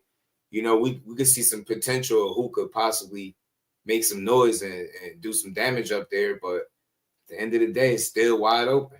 Still very much wide open. It's anybody's division to win out. So let's see what Tio could do. But making comments like this is wild, man. All design, man, you be sounding crazy. Look, you just got beat by the better man. Own it, accept it, move on, get better. Like you said, bring in some more people. Bring in somebody that you trust. However you got to do it, and get back in the ring, man. It shouldn't be over. You only lost twice. Comments like that don't give me faith in everything that you're saying, though, Just. They honestly don't, bro, because it's that type of delusion that'll keep a fighter in the same place. Yeah. You know what I mean? Like, it was all by design. No, the hell it wasn't. That man just outclassed your ass. Right. Watch the tape and look at why. Right. Watch it 30 times if you have to. Slow it down if you have to. Sit down with a pen and a pad and take notes and figure out why the hell you couldn't get past this jab that you said was all this man had. And then why weren't you able to render him food as you said he was? Once you get past the jab, he food. You couldn't get past the jab. So sit down, take notes, and figure that out. And then see if you can contract somebody that can help you with those deficiencies. But all is always by design. It just don't give me no type of faith, bro. None. He's gonna be the same talented guy, and then this is what's gonna happen. Just Top Rank is gonna find somebody to match him up with that will allow him to shine. Then they're gonna be saying, "Oh, he's back," or "Look, he's back right. He wasn't right before, but now he is." And it's gonna be the same old thing. Same old thing. Yeah. They're gonna give him another. No disrespect to him, but another Josh Taylor. Right. A guy that got a name, but he has the style and the attributes that allow Tio to shine. Norman Jr. That's already talked about it. Yeah, Norman Jr. I can see it too. I can see what you're saying happening at 1,000,000% too, bro. 1,000,000%. So yeah, I think this comment is pretty delusional, and it's a guy that's not holding himself accountable for just losing a fight where a guy just thoroughly outclassed you. Don't talk about, it's all designed. Happy to make it look that way. Like, how are you happy to make it that you got dominated and your eye busted and you and your dad was like just not on the same accord? Y'all got your asses whooped together, man. How are you happy to make it look like that? So again, he's an odd guy, and the way he phrased and put his words together has always been strange to me ever since I've ever heard him speak in an interview. And it just get more and more strange, bro. But TL, tighten up, man. This ain't a good look because you sound like like you just don't accept the reality of how you got beaten. Why? So can't take that delusion with you up to the next weight class because it's gonna cost you. And it's only going to get worse with each loss. It's going to get worse. You got 2 now, but the 2 could easily be 4. You know what I'm saying? If you really seeing your fight. So, you know what I mean? It is what it is. But little side note. Bill Haney was talking this stuff about the Ryan Garcia possibly fighting Xander Zayas. With the way it's looking with Ryan doubling down about fighting Shakur, and not only at the 44, he's saying 40. Devin might have to look to go to 54. Best option. Rolly ain't fighting you. Conor Ben is talking about fighting Ryan. Lewis Crocker ain't gonna fight you. You might have to go up there and prove to the world that Xander Zayas is actually food. Like Jordan was saying, you're gonna have to stand on that 54 talk, and you know who you had on the list. So that's gonna open up another can of worms. Look, I'm here for it, man. Whatever you're gonna do, Haney, let's see it. But let's get into this, man. I want to talk about this briefly. Man, y'all doing my man Africa filthy, G. Y'all wild. Y'all bogus as hell, bro. Y'all bogus, I get it, man. You talked a lot of shit. You wanted to, see him, make it to the fight and stand on business. But this dude Duarte ain't nobody to be no scary of, man. Ain't this the same Duarte Ryan knocked out? Man, come on, man. Put some respect on Hitchens' name, bro. I get it. Like, I like a good joke, too. But damn, y'all did my man filthy. Y'all bogus. He ain't scared of this dude. These guys are not in a position to be faking a funk to get out of paydays, man. 6 to 7 figure paydays. Nobody's trying to do that. You got to really understand. Like, think about it. I played a little clip from Robert Garcia because he talked about it briefly. You know what I'm saying? But they treating it like he faked it to get out of the fight. So they calling him Queen Hitchens and all types of wild shit. Nah, y'all disrespectful. Africa, man, look, I don't know what's going on in the camp. I did hear about a tough weight cut. Hearing him say something about rehydration and throwing up, kind of what I thought could have been the case. Now, is that a result of you just being outgrowing that weight class? Because look, you had a tough weight cut with Lemos, right? You got this situation that happened. You don't need to happen the third time. I think the right might be on the wall. I don't want to speak and be all in the wrong ballpark, but do you need to move up? Is what you feeling and going through after you weighed in, is that anything to do with the weight that you staying at? Like, you get me, running into this issue, you looking skinny in the face, you had them glasses on. I don't know why y'all do that, because it only bring more attention to you when you wear glasses, especially when you're not a guy that usually have them on like that. So I don't know. I heard about a tough weight cut, and now you see he didn't make it to the fight. It got to be something true to that. I don't think he's scared to go to 47. I'm not buying that. Dude just be having plans. Like, that's where he was at. I think is more fights for him to make potentially there. But with the way things are going, once it start costing you money, man, just go up and see how much better. You might feel better up a weight class, man. You know what I'm saying? You might need to go up them 7 pounds, bro. So I just want to see him get back. Y'all disrespecting my guy. They going in on him. I get it, man. They felt like he talk a lot, but he ducked. I see people going, they really pushing the duck now. Yeah, he ducked Duarte. He ducked Duarte. Man, he was going to beat this dude, in my opinion, if he was going to be right. And obviously with him not being right, I don't think he was willing to take the fight. You get me? But this dude ain't no damn world beater. Hitch is a world champion at the bare minimum. He's a world champion. He would have boxed this dude. I think he would have been able to deal with the pressure. I think it would have been an intriguing fight, a good fight. But I think I had Hitchens beating him. You know what I'm saying? But it would have been up to him how he made this fight look. It really would have been up to him to me. Duarte, he bringing the pressure. My question is, Hitchens, did you learn to deal with pressure fighters? You had a chance to fight Lemos, right? Did you know what I mean? Was you prepared to deal with this guy and his style? But this ain't no scary dude. This ain't no boogeyman and nobody to be ducking out on the payday with. This ain't no reason to put the man in no damn dress with a damn I don't know, whatever the Queen Princess joint on his head. I get it, man. Good laughs, but man, Hitchens, I'm rocking with you, G. They got the tiara on my dog, Richardson. Yeah, the tiara. You might need to go up, fam. Like, I don't know. I don't want to be all point with the information. You know what I'm saying? But you notice, ain't that the Golden Boy logo at the bottom of it? Not mistaken. Ain't that the Golden Boy thing symbol? Like, I think this is like this is being posted, bro. They playing with your name, bro. And I think, what's the name's a Golden Boy fighter. So yeah, ain't he? So yeah, I think they playing games, man. Hey, Hitchens, man. You got some ass to beat when you get back, man. They ordered, not ordered, but Lindolfo Delgado, he requested mandatory status or something like that to because he never wanted to fight Hitchens, so Hitchens might end up having to fight him. But look, I respect Hitchens, bro. I've been watching him most of his career. I always thought he was going to have a title. He do now, so I was right about that. I've always said I think he's better than what people give him credit for. I get it. This ain't the pure boxing style is just not appreciated in today's boxing. It really ain't. So he ain't the big knockout guy, big puncher. And people criticize him, but the things that he can do, he do it at a high level, and he do it consistently. That's the thing that made the guys good.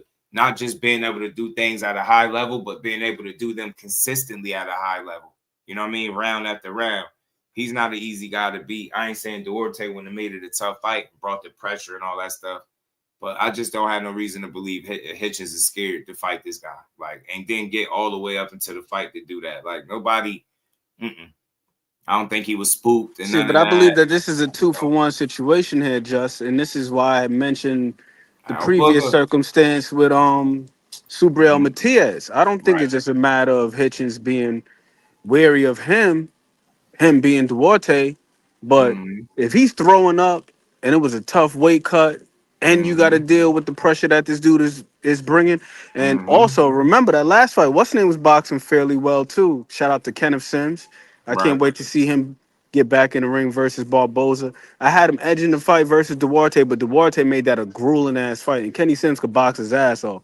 And Right. Kenny Sims also got a nice little inside game too. Like I think he's got a little bit more versatility than Richardson Mm-hmm. Hitchens. I do agree with you 1000%. Richardson Hitchens is exceptional at what he does. It's Mm-hmm. hard to find too many fighters who are better from range than he is. Like the Mm-hmm. dude got a hell of a jab. He got a beautiful right hand when he lets it go. Right. Um, the dude can fight. He gets busy, and he also revealed he got a decent body attack too in that Kambosos fight. I'd like to see more of that Yeah. from him, and I definitely agree that he's better than what he's given credit for. But if it Mm-hmm. turned into a Kenneth Sims type of fight, Kenneth Sims and Duarte, or even the Richardson Hitchens versus Lemos, a compromised Richardson Hitchens, I think he could have got pressed out and Right. beat up in that Right. condition.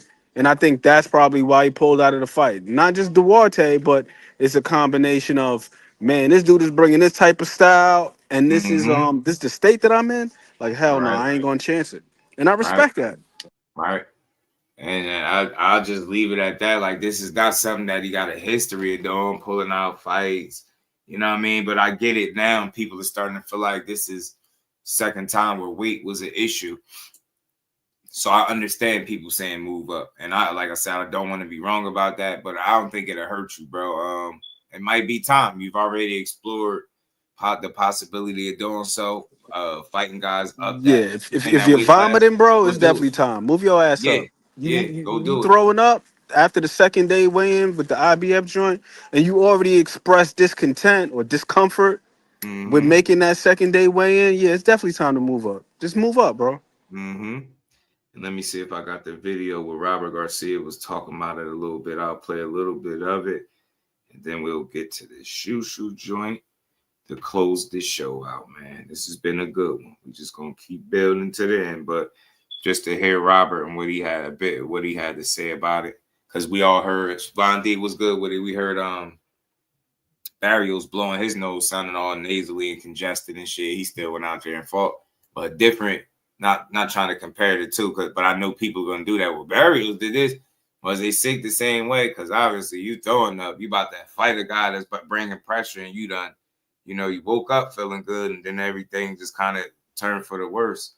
That's why I say, man, it might be that. It might be time. You know what I'm saying? Your body might be telling you it's time to go up. Like that. It's kind of sounding like that, low key. Real talk. Kind of sounding like body like, hey, man, it's time for us to go up, man. We need them 7 pounds. Go eat you some burgers and steaks, man. Huh? Know y'all dudes like eating food, too. You out there in the Big Apple, man. It's all types of eats out there. I know you eating good.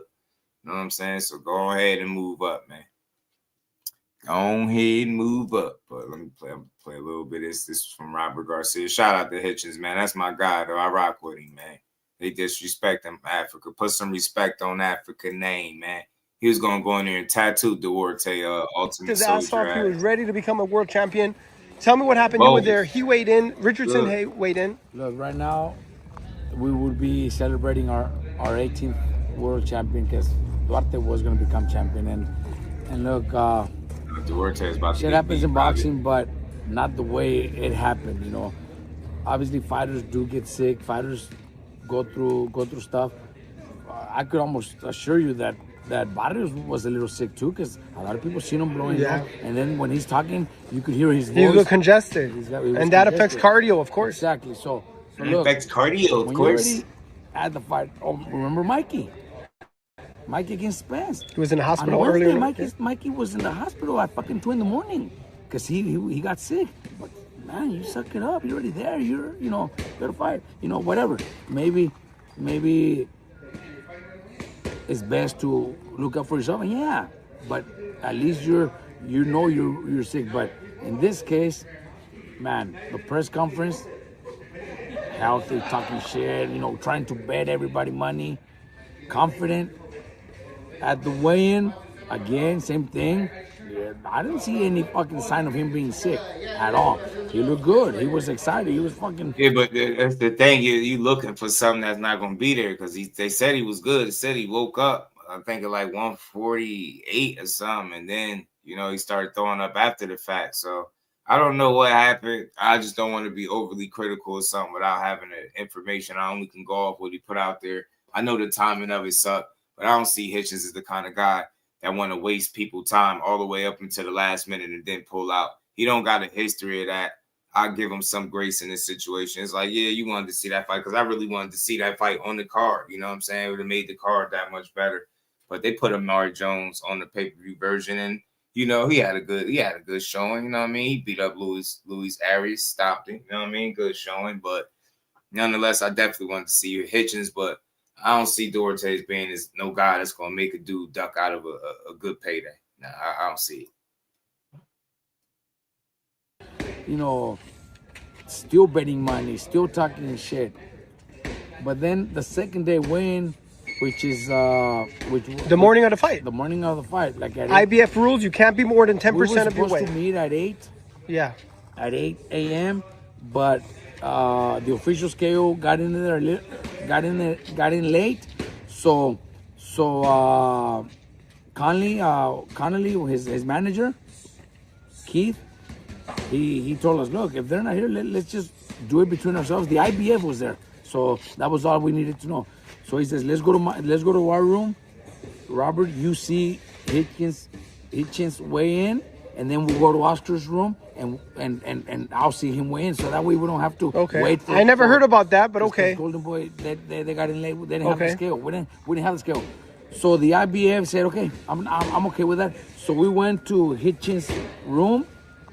He weighed in and gained 10 pounds, like every other, like the IBF rules, 10 pounds. He looked good. He was smiling. He was happy. Then we went to Duarte. We took the same scale, took it to Duarte's room. Duarte weighed in and 10 pounds. So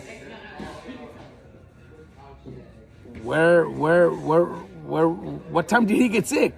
You know what I mean?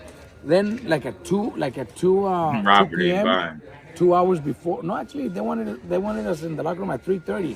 So 2 hours before we went to the locker room, I got a call and saying, look, he's sick. He's been throwing up all night.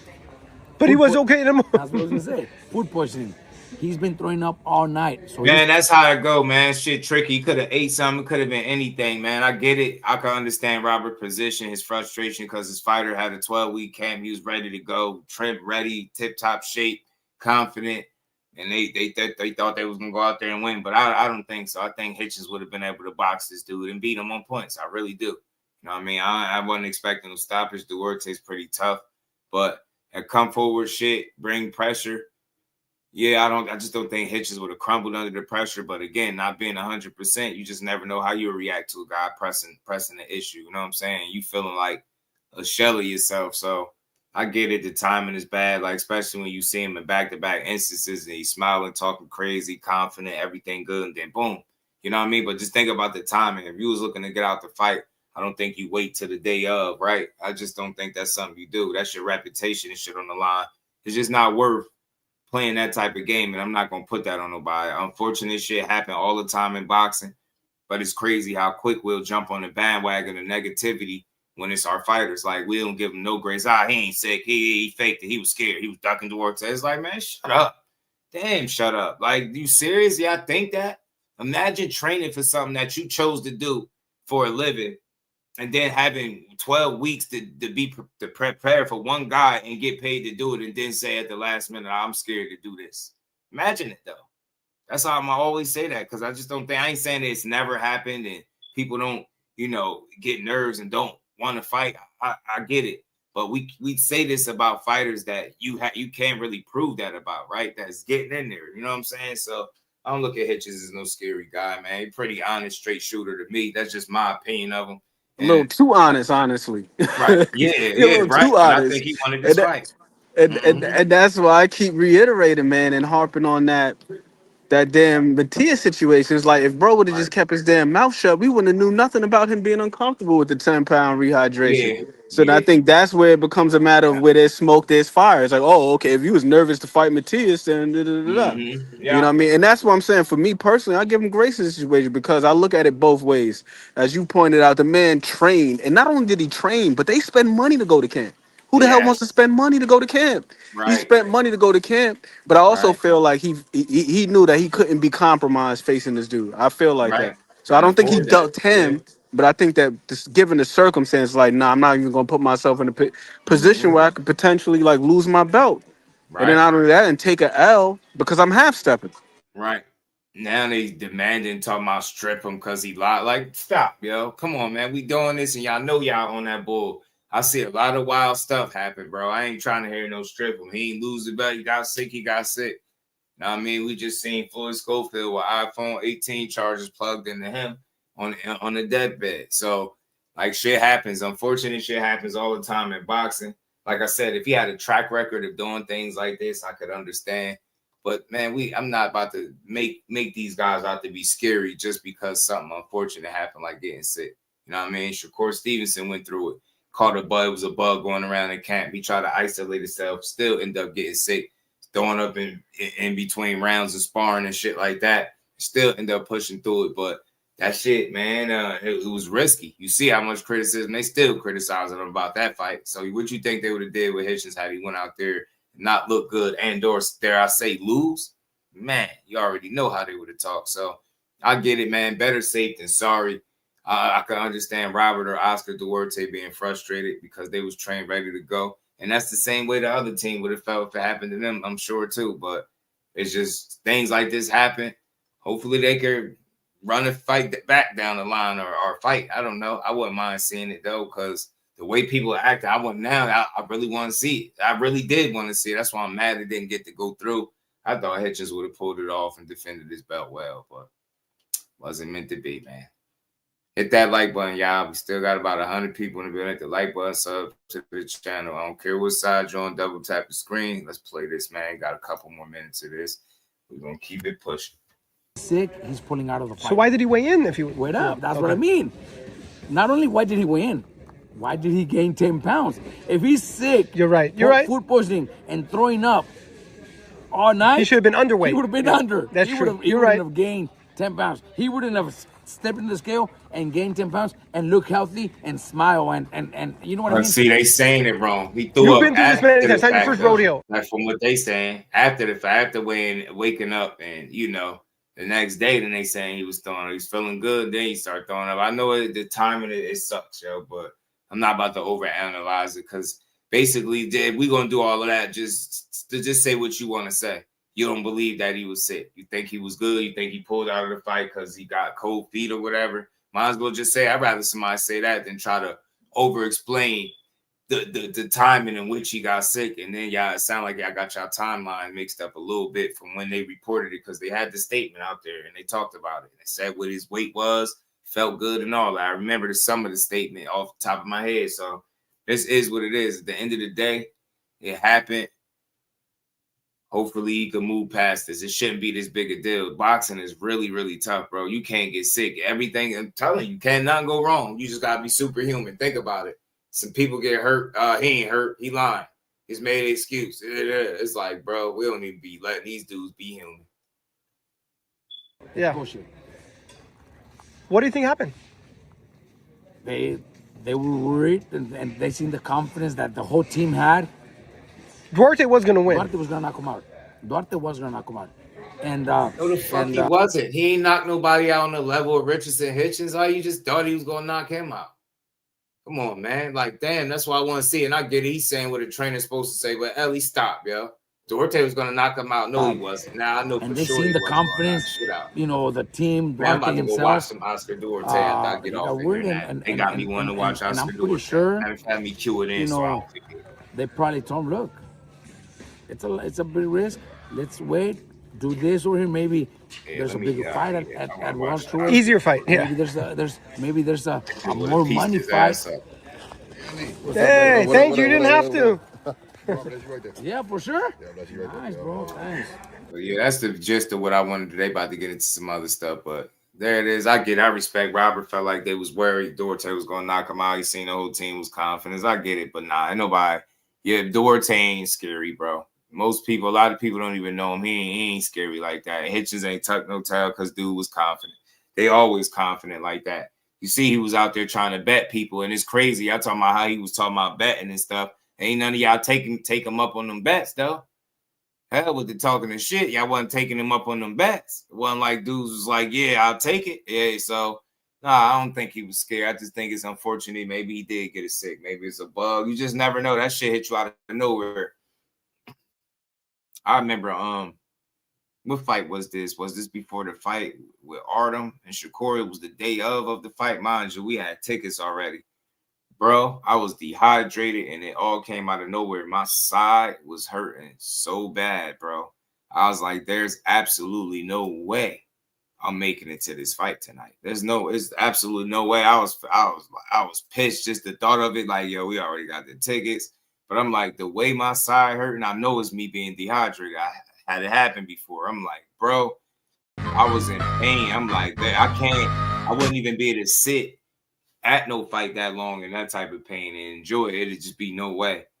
But I ended up, my girl gave me something and it helped. I think it was some type of Pedialyte ice pop or something like that. That shit really helped. It worked. But if my shit would have stayed like that, I definitely wouldn't have made it to the fight. So what, I was faking sick not to go watch the fight. Like, you get me? Like, that shit just came out of nowhere. It was sudden. I woke up, I was good. Then out of nowhere, I moved and I felt the pain. I sat down, tried to drink something, thought it was gonna go away. Shit got worse. I was like, oh man, that shit was killing me. I was like, man, there is no way we going to the Prudential tonight with me feeling like this. But luckily, she got a remedy for your boy, man. Got me right. And I was straight, man. But we gonna wrap up with this. We still got about 100 people here. Look, if you're on the vertical side, make sure y'all double tapping that screen. Let's get the likes up, sub to the channel, support the ground. We're gonna close out with this. Listening to some of this interview with Shushu from Akin Barak. They do a great fight. All the smoke fight, they do a great job always with their interviews. But I love that. It's nothing like the backstory of a boxer, of an athlete. You know what I'm saying? It's nothing like the backstory of an athlete, especially when they got a success story attached to it. And I like a lot of the stuff he was talking about. Yeah, shout out to baby girl. Mama do save me, Al Booger, man. I was done. I was curl folded like a lawn chair, bro. I was stuck like, man, I couldn't do nothing. She went and got me one of them joints and she's like, man, eat this. And I got to it. I was like, man, I felt that alleviating pain going away. I was like, yes. We made it to the fight and had a good night, man. Really did. That pain never came back. That's my ignorant ass not drinking no water and not enough water. Stuff like that, though. Smoking, not drinking water. But anyway, y'all, let's get to this, man. We're going to close. Shout out to everybody that rocked out to the end of this show. Appreciate all y'all. Make sure y'all all hitting the like button, though. Turn the notifications on. Sub to the channel. But let's go. Shoot. With Akin Barak. I knew how to get myself situated in that moment. And then that's why you saw, like, I was able to just, get through that adversity in that moment. What was going through your head in that moment? I ain't gonna lie though, being the fact that like it happened in the fight, like when everybody's there, yes. I'm like, oh nah.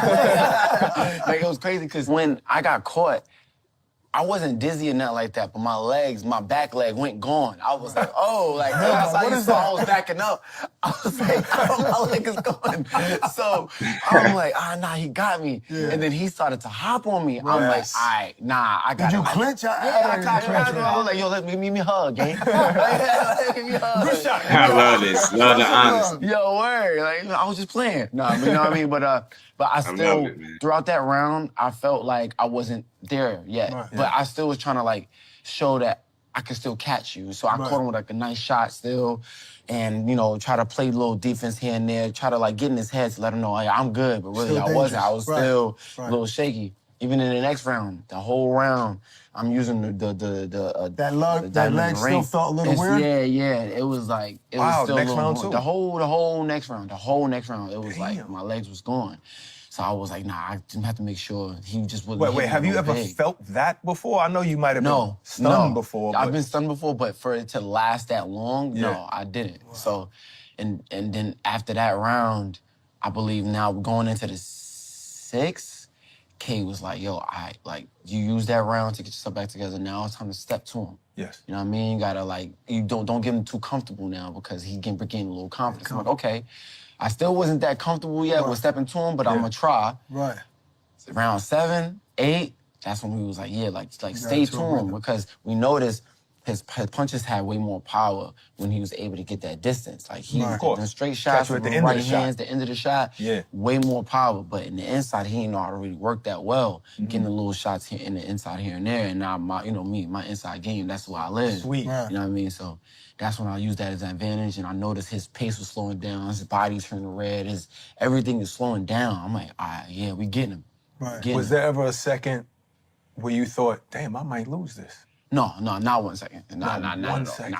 I had it I feel like I had it all under control. Just made sure not to get hit with nothing stupid. That's all it was. Like, if I was to lose, I had to get knocked out, bro. Right. Like, I didn't feel like at any point in the fight where he was, like, better than me or just firing on certain things better than me, setting certain things up that I didn't see, you know, certain things. If it had to be a shot that I just didn't see coming for me to lose that fight, for sure. But what about before the fight, or before it started? Let's go to the arena and the setting. You were in your hometown in New York City. It was a packed house. By that time, people were in the building, and they were there for you, right? How nerve-wracking was that? Like, I mean, I know it's exciting, but at the same time, like, there must be a lot going on in your head at that point. You know what's crazy? It wasn't. No. It wasn't. I was so prepared for that moment. Was this the first time ever, like, no nerves at all or something? First time ever, no, not my first time. I think my first time ever was like no nerves. Was my second fight in the Garden. I fought in the theater, and that was my first time no nerves as a pro.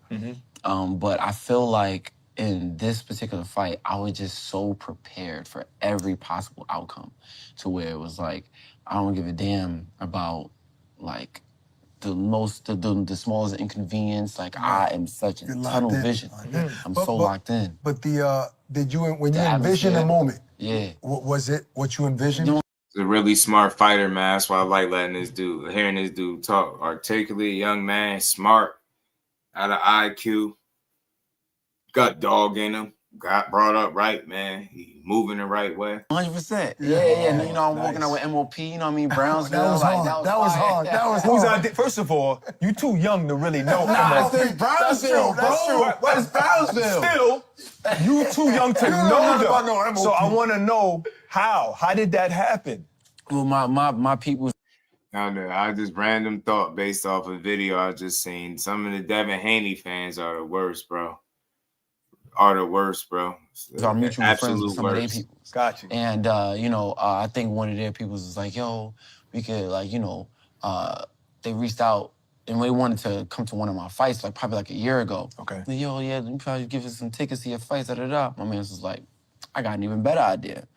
How about y'all walk him out?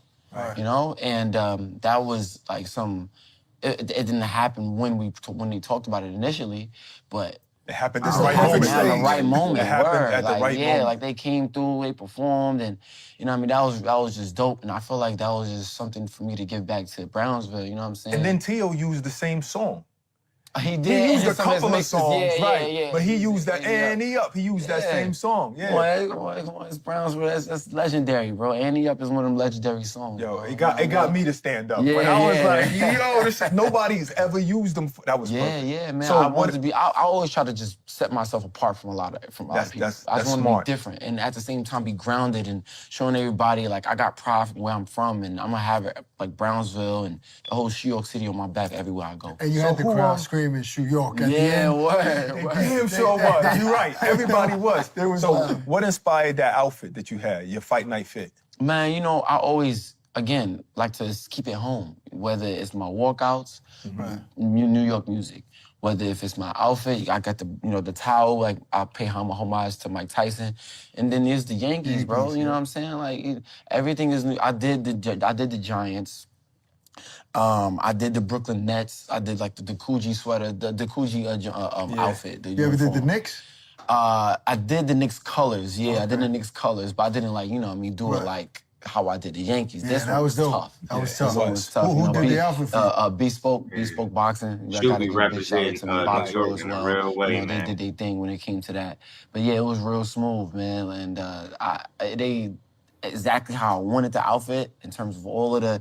They put like 12. What was it? 12,000 Swarovski crystals all over Really? it. Yeah, it was crazy. Yeah, it was fire. I didn't get to see it up close. You can still say you from Brooklyn because you've been living in Vegas for 3 years. I'm here. It's only 3 years. You can bro. always say you from Brooklyn. Always. From Brooklyn, yeah. Born and raised. You ain't Brooklyn. dealing with the cold we've dealing with over Nah, there. man. That's only been 3 years. Fact, though. That's only 3 years. No, we gotta take a Relax. little bit of the Brooklyn. Man, that's New York City, man. They come out there for that, young. He in the sun over there in the desert. That's a good point. Hey, man, That's a good listen. point. Hey, no state tax. Hey, listen, bro. I'm living the dope. life. I ain't palm trees. Right. Living the life. I love to hear that, man. Living the life. Palm trees, kick your feet up, shoot. This is the biggest fighter. I'm older than him. No, exactly. He was Why you there. still He was look like there you through all of 13 that. though? Nah, yeah, I'm old. Close to like, you know. Right? Were you torn a little bit in that main event? Not really. Not really? I mean, I was a fight fan. You know what I'm saying? Like, it was about that time for these dudes, you know what I mean? For us to get a fight like this, these dudes in their prime, they both 28 years old and they in the height of their careers. And like, to be honest, I wasn't torn about it at all. You know, I really enjoyed, you know, the whole festivities and everything come to the fight. But leading up to the fight, how's your relationship with Teofimo Lopez? I mean, I'm not really that close with neither one of them. You know what I'm saying? Like, I'm not that close with neither one of them. Like, I'm like more close to like, you know, guys like Tiger Johnson and Darius Fulgham and, you know, stuff like people like that. Like, I'm not, Teef Overton. Those are my You're younger. guys. You're not part of that era. Is that what it is? No, I'm older than him. No, exactly. He was Why there. you still He was look like there you through all of 13 that. though? Nah, yeah, I'm older than him. I'm like, what bro, I'm saying. like, honestly, when I was... People don't know Shushu as old as what he is. Like alternate for the 2016 team. Me and Teo was in the same weight division. We were supposed to fight in the fight. I just didn't make it to the finals to fight Teo in the Olympic trials. But yeah, we was in the same weight division and all that. Okay. Shakur won the Olympic trials. I just happened to stay longer in the, For the next one. For the 2020 Olympics because I just knew I just needed more development and everything like that. So but yeah, I'm with these guys, Virgil Ortiz, Boots, Teo, Shakur. You ever That's my sparred Shakur? class. Yeah, plenty of times. Yeah. Never sparred Teo though. Okay. I sparred Shakur plenty of times. You know, we had Teofimo on the show, and he said he was the geek of the squad. He was kind of like the outcast. And he mentioned your name, so how do you feel about that? Hold on. I gotta pull up my phone for this. Because I saw that clip, and it's very misleading. You know what I'm saying? Like, I really didn't like, because what it was, he made it seem like he was like an outcast. Right. You know That's what I what mean? he's But on essentially the real, honestly, nobody knew him because he wasn't around us. It wasn't like, oh, Talk like, about he's it. trying to be around Shit. us and, you Yeah, know, was he shitting on was him. just like, nah, nobody knew him because he's from Florida. Like, you know what I'm saying? Like, bro, like, let me. So you confirming he's really not from Brooklyn? So what you showing us? Like he grew up in Florida. Shoot, Like I bro. literally, it's funny Florida. because Tiger Johnson just sent me, like, oh yo, bro, look at the rankings and the Silver Gloves back in 2013 and stuff, right? Look at Teofimo Lopez right here. It say Teofimo Lopez, Region 3. Region 3 is Florida. Region 1 is New what York, year was that? Jersey. This What year was that? 2013 National Golden 13 Gloves. years ago. He wasn't around us. You know what I'm saying? Like, it's like he was just one of those low-key dudes that we just probably just didn't hear about. You know what I'm saying? To be honest, I really took note of Teo when the Olympic trials came. Yeah. Other than that, he wasn't really going to the tournaments like that and winning these tournaments. And even if you didn't have to win them, but he just wasn't around. So it was never you, Edgar, and y'all stuff shunning him. No. Did you know him at all, like at 15 years old? No. Oh. I did not know that man. I did not know him. Shoot said no. Because my name was ringing bells and stuff like that, especially when he was younger. Yo, that's why he Florida. said like Region that. 1 is New What York, year was that? Jersey. This What year was that? 2013 National Golden 13 Gloves. years ago. He wasn't around us. You know what I'm saying? Like, it's Bro, like he was just one of those low-key dudes that we just probably just didn't hear about. You know what I'm saying? To be honest, I really took note of Teo when the Olympic trials came. Yeah. Other than that, he wasn't really going to the tournaments like that and winning these tournaments. And even if you didn't have to win them, but he just wasn't around. So it was never no you, Edgar, and y'all stuff shunning him. No. Did you know him at all, like at 15 years old? No. I did not know that man. I did not know, bro. You know what I'm saying? He knew me. Because my name was ringing bells and stuff like that, especially when we was younger. Like, that's, like, I was one of them dudes, you know what I'm saying? But especially when we was younger, like, that's, like, I was one of the key dudes that we just probably just didn't hear about. You know what I'm saying? To be honest, I really took note of Tio when the Olympic trials came. Other than that, he wasn't really going to the tournaments like that and winning these tournaments. And even if you didn't have to win them, but he just wasn't around. So it was never no you, Edgar, and y'all stuff shunning him. No. Did you know him at all, like at 15 years old? No. I did not know that man. I did not know him. You know what I'm saying? He knew me. Because my name was ringing bells and stuff like that, especially when we was younger. Like, that's, like, I was one of them dudes, you know what I'm saying? But back then, he wasn't one of them dudes. And even if that's not the, you didn't have to be one of them dudes to be a part of this cool little clique.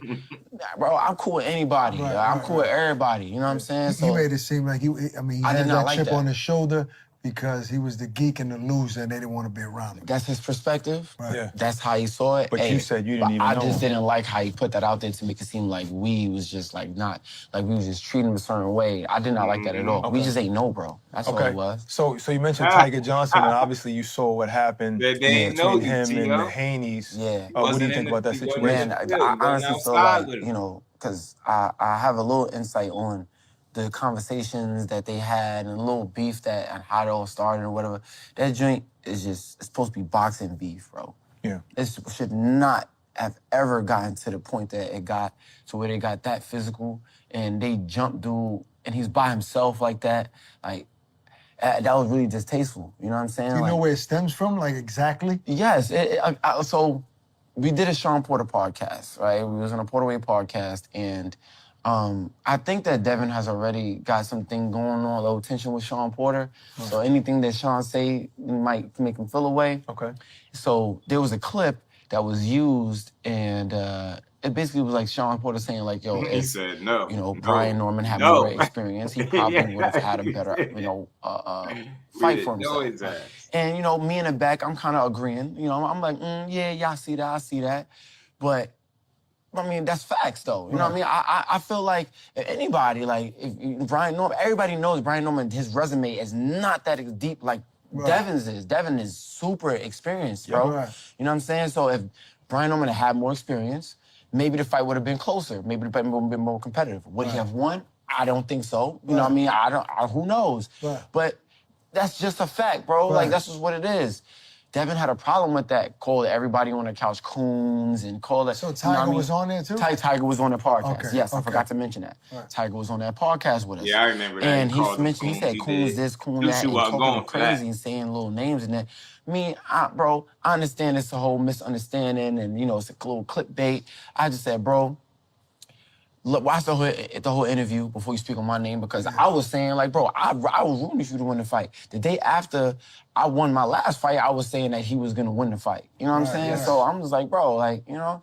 So I'm like, listen, before you speak on my name, watch the whole interview. People got to start watching the whole interviews and stop just watching little cut versions. So, you know, but then him and Tiger, because they in the same weight class, they was kind of, you know, going back and forth. Then I heard, like, there was some things in the DMs they was saying back and forth. But it still never got to a point to where it was like, when I see you, it's on. It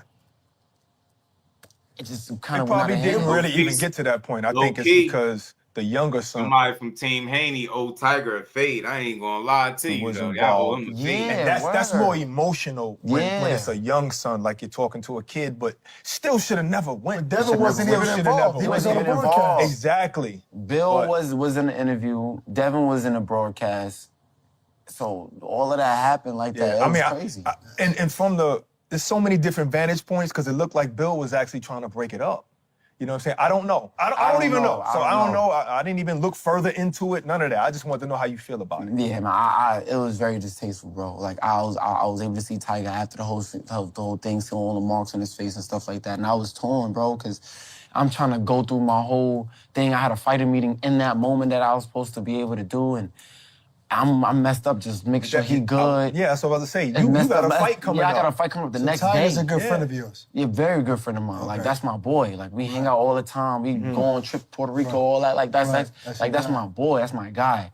So that was really heartbreaking for me to see, and it just really messed me up, man. And my whole day was messed up. Did Castro get a little bit of that? Yeah, he definitely got a bit of that. Yeah, Castro got a little bit of that. That's my boy. The last 4 hits when he was going down.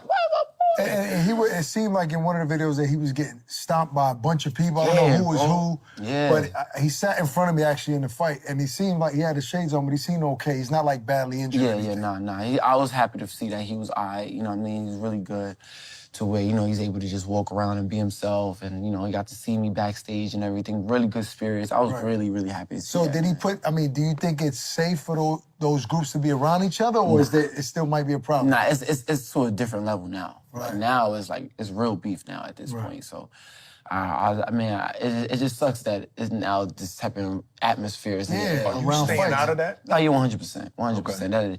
I can't really, you know, put myself into that. You know, I just advise, you know, Tiger just to, you know, move safe, keep, you know, defend yourself if need be. And but I can't involve myself in that, man. It's so much I got going on, so many things I gotta, you know, accomplish for my life, to where something like that'll set me back, man. But would you be willing to like try to create some peace between them? And I don't want to get involved. You want to get into that? Nope. Smart man. So you said you don't really know Tio and Shakur that well anyway, but going into that fight, who did you think was going to win? I knew Shakur was going to win. Okay. I felt like if Tio came with a game plan similar to what he did with Lomachenko, being more on the back foot, being more reactive with the counters and stuff like that, being first and punching while Shakur was punching, those are the little things that can make the fight a little tougher for Shakur. Would it have gotten the victory? I don't know. Right. But I think that it would have made it a tougher fight. But Shakur, his distance management is just too impeccable. Crazy. Like, you gotta respect his game, bro. Yeah. Like, he is so sharp. His reactions are so sharp. T.O., he has a bad habit of doubling up his right hand and bringing his back foot to the front and getting square or turning southpaw all the time. Like, it makes me realize. Listen to that man articulate T.O. making mistakes, bro. You know what I mean? Like his on. IQ just makes me feel like it's like he's athletic. He gets by with his athleticism and his physicality, which is great. I said that for years about T.O. To beat a guy like Shakur, you got to really be able to think outside the box and do some things that, you know, Shakur probably just has never seen before. At least try to think of something that he's never seen before. So where would you put Shakur on the pound-for-pound list right now? Shakur, I think he's definitely got to be top 5 at this point now. He's 4th division world champ, ring champ now as well too. Like, he's definitely top 5. I don't have a specific number because I think like Inoue is up there, Usyk is up there, Bam's up there. I respect Shusha and what he's saying, man. Fair dude, very articulate, smart. You can tell he know what's going on. He got a handle on this boxing thing, man. Boxing got a damn good champion in Shusha. Bam. Who could I put number 4? Yeah, I Canelo possibly. I don't know. Nah, I don't put Canelo. I mean, he said nah. So if there's no number 4 to you, then maybe I could like put number 4, bro. In my opinion, you know, it might not be, you know, popular, but Devin Shakur like this. Yeah. Devin Shakur like this. Yeah. 4 and 5. But don't you think Shakur, and it's not a shot at Dev, because we all know he beat a fighter that's not as experienced, but still the Norman fight is still big because he's dangerous and he can punch. Yeah. And actually nobody really wanted to fight Brian. Shakur and Devin did. That's facts. So I'm never gonna throw a shot at Devin, but I gotta say Shakur's win is massive. Yeah, I think because it's for bigger, the, you know, sure. the 4 kings. The fight actually happened. Yeah. And then the way he did it. Yes. Yeah, I mean, you can argue that Shakur is top 3. You know, that's my opinion. I'm saying you can argue. Maybe. I can't put it there. I don't know. Bam. No. I'm not saying you got Bam, Usyk, Inoue. It's I hard. think you gotta lock them 3 in as top 3. I think that can't. Maybe, but I'm just saying, just for conversation's sake, people will argue about it. But definitely top 5. What you can say definitely is that top 5. Shakur just beat a pound-for-pound guy. That is facts. So who else on the top 3 is beating a pound-for-pound guy? Yeah. Well, other nobody than but Usyk, Bud before he retired. That's it. Usyk too. No. Tyson Fury, no. No, some pound-for-pound. Yes, I guess. Yeah, I guess so. I guess so. I guess so. That's true. And Usyk is great. But all those guys is great. It's hard. Yeah, it's hard. We're in that era Yeah. where we have a lot of great fights. Yeah, yeah. You know what I mean? And that's what it is. Yeah, that's just what it is. So all those, they're just interchangeable. Yeah, yeah. What do you think about the little back and forth him and Conor Ben had in the ring afterwards? You like that excitement? And how does Conor fare against Shakur if Shakur goes up to 147? You know what I love, bro? What? I feel like Budden started something. He started something to where it's like now these fighters going up and just challenging. Like of course it's like these boxers, like we know we can do it at some point. It's like this been you going niggas on want to for a do while, it now. He made it so popular right now. Made it so popular right now, so it's like, yeah, that's like I could go up 2 weight classes and do it to you too. Yeah. Only problem with that is everybody ain't Bud. Everybody ain't Bud. Like, you know what I'm saying? I'm not talking about Shakur. I'm No, talking about facts, general. facts. I know what you mean. Like, you know, skills pay the bills at the end of the day. And I think Shakur has the skills to be able to go up in different weight classes and beat certain guys. I feel like a fight like Shakur and Conor Ben is a great fight. I think Shakur has the skills to make that fight very competitive. Because if you can't hit Shakur, it's tough, bro. What you gonna do? Shakur has been in there with, like, some sparring with Ugas, and he's sparring with Jared Anderson, he's sparring with different type of guys, and that's way bigger than them, and they can't touch him. So of course he's gonna have the confidence to feel like he can go to any weight division and feel like, you know, you can't touch me, you know what I mean? So that's gonna be a tough fight. Who I have winning that fight, I don't know. You know what I'm saying? I like both of them guys in that fight, but that's a great fight for boxing, man. The fans gonna win that one. Word. Yeah. You know, at one time, probably Shakur was, in your mind, a future opponent because you guys are 126. Kinda close, You know, but now it's like he just went up to 140 where now he's real far from you. Nah, it's not even a thought anymore? Or what? Nah, because he said he gonna come back to 35, you know what I'm saying? But me knowing my journey, though, like, I don't see myself jumping up weight classes unless it's, like, some real money talking. Like, like, What's real money? I would say like close to 100 mils. Like, you know what I mean? For me to really, for me to really make that jump, you know what I mean? It gotta really make sense. The hype gotta be there, the whole backstory. Oh, it gotta be a lot invested into that for, you know, all that to happen. But also, I got a lot of things on my plate in terms of things I want to accomplish. Like, I'm not even looking at 130 yet. I got so much to accomplish at 126. I want to be the first undisputed world champion in the full-belt era in the featherweight division. Like even in the, like, when the last time we unified, like, back in the early 2000s, maybe, with Chris John. Yes. You know what I'm saying? But and that was the WBA and IBO. Right. You know what I'm saying? That's not the full that we have now with the IBF and everything. Like, you know what I'm saying? So, bro, when the last time we unified? So I want to do that.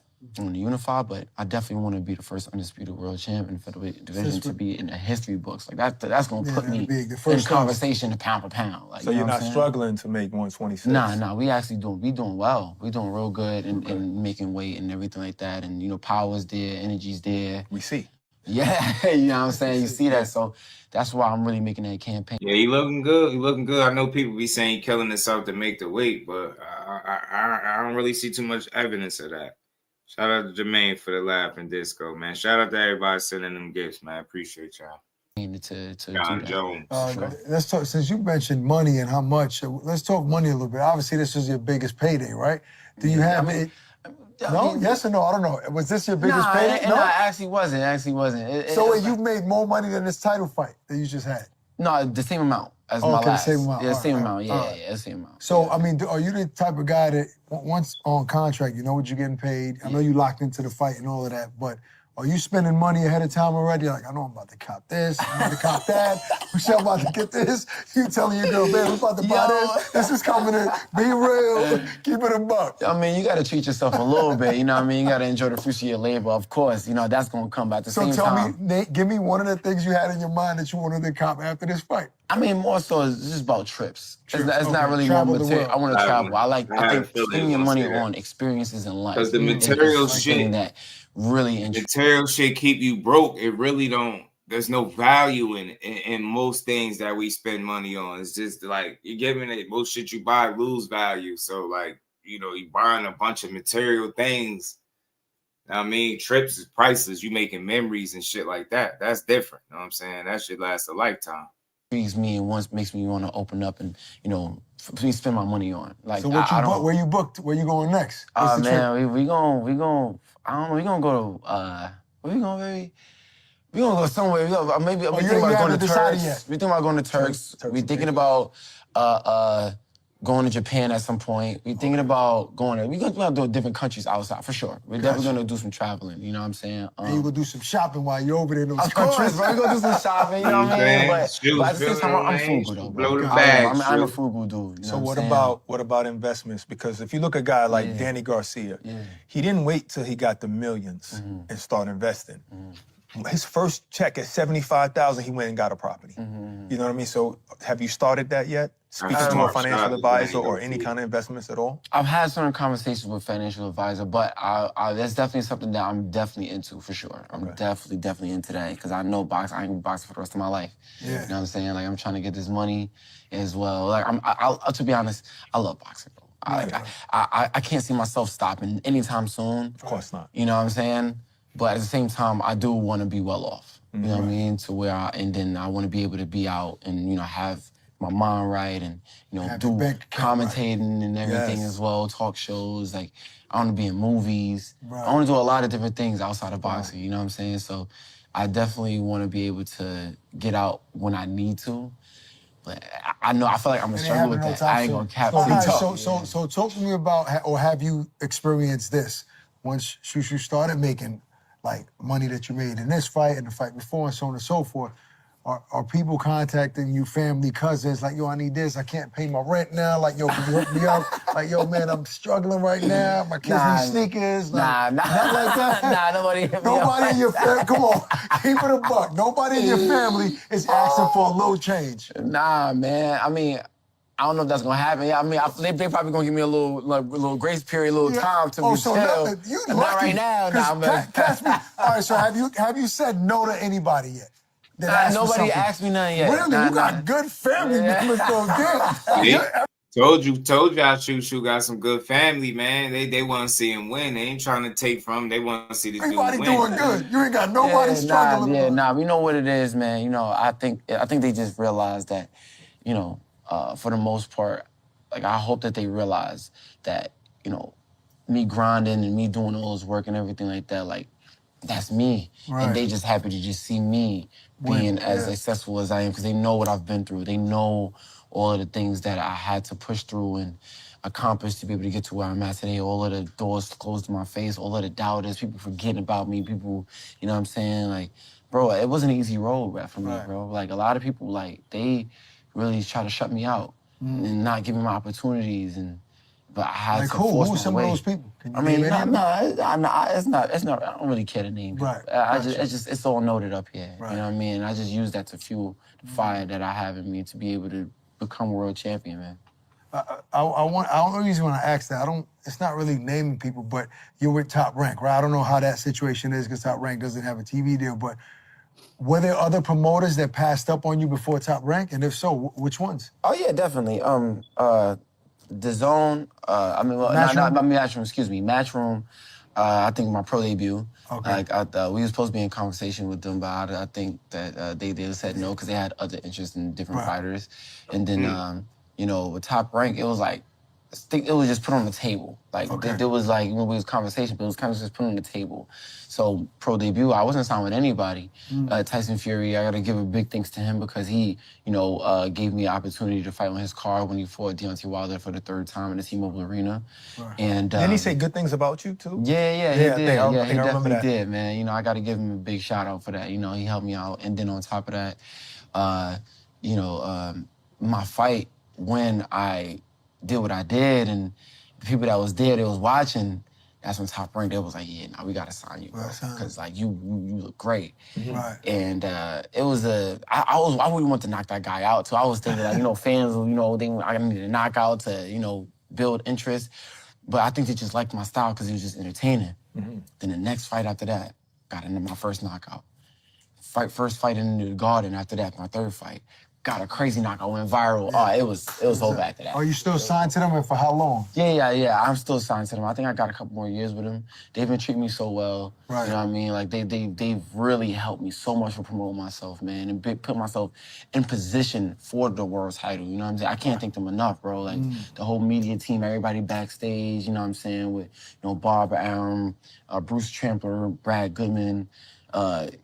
it's everybody, man. Like, everybody's just been so well with that team, and I just can't thank everybody enough, for real. I'm telling you, man, you're only as strong as your team. And when you're hearing people being very appreciative and thankful of their team, that is why. They know take a damn, you know how they be saying it take a village to raise a kid, should be taking a damn village to raise a damn or groom and build a world champion. I'm telling you, that's why you see so many people start and don't finish this shit, or they had the talent and skill, but if you don't have the backing and the team and the people in place, it's going to be really tough to navigate this landmine that boxing is. They've been doing their job. That's really good to hear, man. Finally, some good news from a fighter. So what's your relationship with Turkey like, and does he have a plan for you? Oh, yeah, now Turkey with me in all the big fights, bro. I like his mentality. It's just like me. I remember when I first met him, when I became a ring ambassador, me and him was just chopping it up, and he was just like, yo, well, like, what's your interest? Like, what do you want to do? And I'm like, bro, I want to fight all of the champions. Like, I want to fight Nick Ball. I want to fight Inoue, da-da-da. He's like, I like that. I like that. I want you to fight Nick Ball, too. And then after that, we will get the Inoue fight. Like, I want these big fights to happen. So he knows all of the fighters? And Yeah, he knows all of the fighters? Yeah, he knows all the fighters. Like, he's very in tune. He loves boxing. He does not play. Like, he's like, I remember when we was talking about... That's interesting. Another fighter liking rocking with Turkey. It's crazy. I wonder why. Fight with Nick Ball and the numbers that they wanted, you know, we couldn't produce it at the time. And Big he was dog like, with it. It's good, bro. 2 million? Come on. All right, let's do it. I don't care about that. Let's get him on the phone right now. Get him on the phone. Wow. Like, he was ready to do it right then and there. But then what happened, though? They said no. Like, they still declined the offer. His team declined the offer.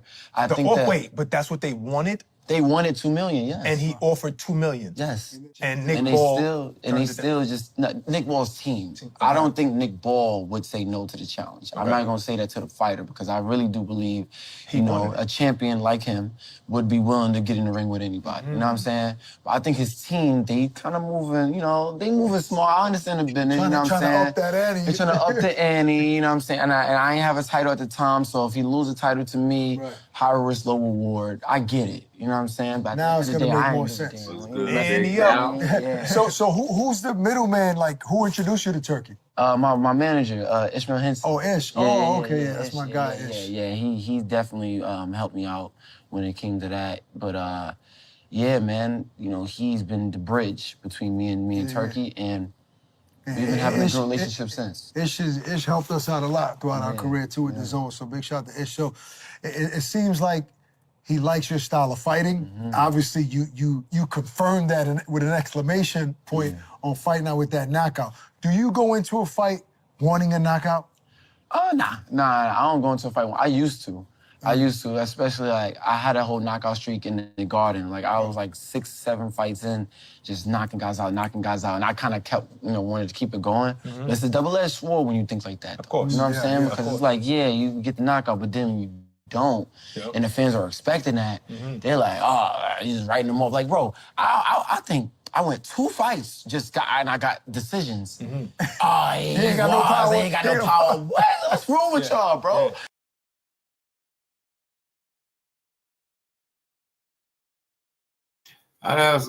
It's my idea how they block you, though. You gotta rent. You know what? I'll do this. Watch this.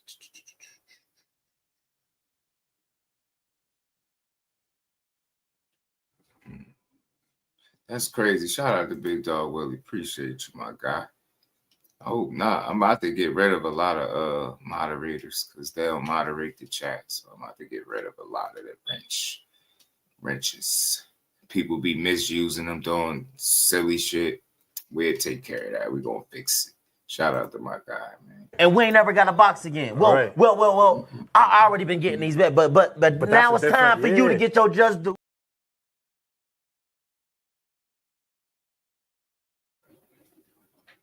Shout out to Big Dog. I'm gonna play a little bit more of this. This is more than halfway through. Shout out to Shusha. I just wanted to hear that backstory that he was telling, man, where he was about to quit.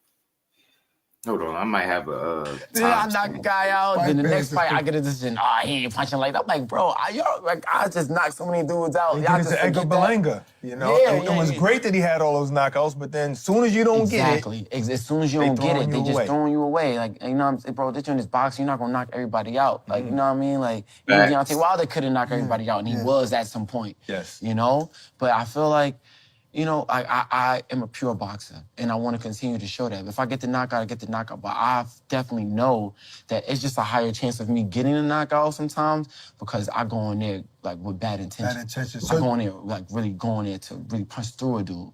So you knew he was to win this title. You knew he was done after. Like I was able to poverty in order to be great. Now, before I met you, I met your father. So that right there told me you had a father. He's there. He's present. How was your upbringing? Were you guys poor, middle class, what? You know, we were in a poverty-stricken neighborhood. You know, Brownsville is what it is, you know what I'm saying? If you don't know, like, Brownsville is like the most dangerous neighborhood in Brooklyn. And Brooklyn is the day.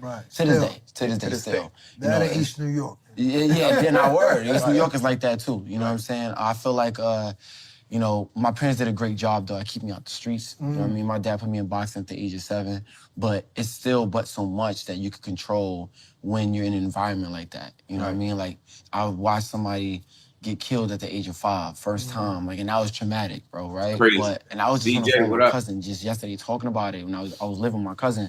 We used to wake up 3 in the morning, 4 in the morning, just heart beating fast because they shooting outside. Right now, window. I'm on the 2nd floor. Yeah. I had a freaking broken a window, a bullet hole through my window, bro. Like, you know what I'm saying? Like, so it get like that. You know what I mean? Like, we seen people getting shot. We like down like that right down the street. We see him dude running with the gun. Oh, we looking. Get right back to the conversation. That's crazy. It was something you just got desensitized. Normal. It was normal. You know what I'm saying? After a while, so. But even in that environment, and I wanted to bring this up because people think that you have to be outlandish and braggadocious and disrespectful at times to really make it in this sport, right? If you're from our communities. But even in that neighborhood, you walk around with a certain level of respect for people, For sure. well-mannered. And I've always noticed that over the years, like you almost like you did it the right way. You know what I mean? How did you come from that neighborhood and kind of stand out to? And there's no disrespect to people in the neighborhood, but you know how cats talk. Right? Like you don't move like that. You know what I'm saying? Like, where do you think you get that from? I mean, to be honest, like I think that just me being a child of God, me coming up, you know what I mean, and my granddad, seeing my granddad, he really influenced me a lot on how he was with the family. He was like the matriarch of the family, son. Like my granddad is a child of like 13 siblings, you know what I'm saying? But he was like the man that was looked up to as the head of the family, deacon of the church, and you know, the way he put his energy into making everybody feel happy every single day when you see him. Like he used to be a guy, he used to be near the train. The shoe. He said, he'd be willing to fight Shakur at 140 with no rehydration clause. Say he could make the weight for everybody that's worried. Long as he ain't got no rehydration clause, he could do it at 140. Station when people coming down the stairs from the train station, just giving everybody just feeling, just good vibes. You know, he was just would say something, put something, smile on somebody's face, make everybody feel good throughout the day. Me seeing that, no matter who it was, whether if it's a person that's wearing the flyest stuff or somebody that's, you know, struggling with drugs or alcohol, something like that, he was just a person that just put light into everybody's lives. That is something that I really looked into when I was growing up. And just... He's gonna put his foot right in his mouth. Let him go ahead and make I'm not better than nobody, bro. Because I've been through a lot of things in my life as well, too, to where it was like, man, like, bro, like, it could happen to you. You know what I'm saying? Like, yeah, I'm not better than nobody. When I say I'm from Brownsville and I got Brownsville on my back, I'm every little bit of dirt crumb you see, every little, like, that's me. All of the highest of the highs that come from Brownsville, that's me too. And everything in between, you know what I'm saying? I'm not better than nobody, bro. I just know and I believe in myself and knowing that I'm gonna be the best when it's all said and done. When it comes to this boxing joint, me as a person, I'm just a child of God, man. I like how he always had, man, smart dude, man. Definitely gotta try to get Shoo on. Beautifully said, man. Beautifully said. Likewise, Ryan Garcia versus Barrios. I just wanted y'all to hear some of that. This dude got a real story. Probably could play the rest tomorrow. But shout out to everybody. This was a good sit down. Y'all check out this at All the Smoke fight with Hakim Barak, man. That Shoo interview was definitely good. Talked about how he almost, wanted to quit, give up. You get what I'm saying? It's talked about his people that had his guy that had passed away, man. Telling you, bro, ain't nothing like a person that been through some things, man. And when you learn from them, you grow from those experiences and different, traumas and trials and tribulations, man. Build character, bro. And I think that's why he's likable the way he is. You can tell he had the right kind of people around him because he moved accordingly. Like he got sense, and you know it. You know what I'm saying? He was taught well. At least that's what it would appear, right? So shout out to Shoo now getting his just due fully. He's a champion, and that's good, man. Boxing got another top world champion, man. I'm here for it. But lastly, I know it was some little fake rumors going around talking about Shakur signing a Zuffa for $15 million, or they offered him. He didn't sign a no damn Zuffa, man. He shot that down. Look, this is Ellie Segback talking about a boxing rumor, but Corey has shot that down, man. He ain't signing nobody. Not no damn Zuffa. Not nothing wrong with it. If they gonna give you the money, they give you the money. But that was just a dumbass rumor. You know what I'm saying? And Corey said he wanted the same testing that Bill Haney had. He said people making rumors up, me signing the who? And that's Zuffa. So you see him shooting that down himself. He ain't with Zuffa boxing, but it's gonna be a lot of people that is on Zuffa boxing. And we're gonna talk a little bit about that. They got a roster. We're gonna talk about that tomorrow. They got a hell of a roster. I mean, they put some people on their roster. I'll say that. He more suspicious. He do. Yeah, he make it suspicious, but you know what? Long as he up in Vada, like Corey said, like he want that same bit of testing Bill was talking about. You know what I mean? Long as he tested, go out there and cook his ass. Let him go make 140 and get beat up. You know what I'm saying? Because that's what I think could happen. I think he gets took to school. You know what I'm saying? But I would like to see them fight. Hey, man, I'm here for it. I'm here for the fight if they want to do it.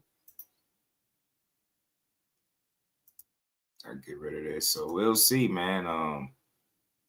I think people are interested in the fight shit. Tio said the fight was all designed. The fight with him and Corey was by design. You know what I mean? He made it look like that on purpose. It was by design. Like, it's the weirdest shit ever, bro. So, you know what I mean? There's just no telling what to come out of these guys' mouths. So we'll see what's next, man. Is it going to be Ryan and Corey at 40? Is it going to be Shakur and somebody else at 40 or 35 potentially? Is Ryan going to have to stick at 47? Is Devin going to have to go to 54? It's a lot going on, but we'll see. We'll see. But shout out to everybody that rocked out to the end of the show. Hit the like button, sub to the channel. Make sure you smash that bell icon so y'all can be notified when we live Monday through Friday, 4 p.m. Sometimes we come on early. We call the fights. Y'all know how we do, man. I appreciate y'all. This week moving fast for whatever reason. Damn, tomorrow's Thursday already. But we going to keep building. Y'all appreciate the love and support. And we're going to be back tomorrow. Don't meet me here. Beat me here, 4 p.m. Much love to the family. Y'all already know how we do. Fabricating. Yeah, I think they just throw shit out there a lot of times, see what sticks, see how people respond and react to it. And I think if them numbers be right, I think guys will make certain sacrifices, but making 140 pounds would be an ultimate sacrifice for Ryan. I respect the hell out of it if he's able to buckle down and really make that weight, something that we haven't seen him do. And his dad said 144 was too much. So 40, and that's something crazy. So we'll see. But again, shout out to everybody. Much love to the family. And I'll see everybody tomorrow. Peace to the fam. We just gave boxing its just due. And representing Brick City, Shakur. Finding those levels, too. Look at that four-punch combination. It's a masterclass right now from Shakur Stevenson. That's what you're seeing. A masterclass. And Shakur meets him with straight left hand. Oh, there's a knockdown score with the left hand.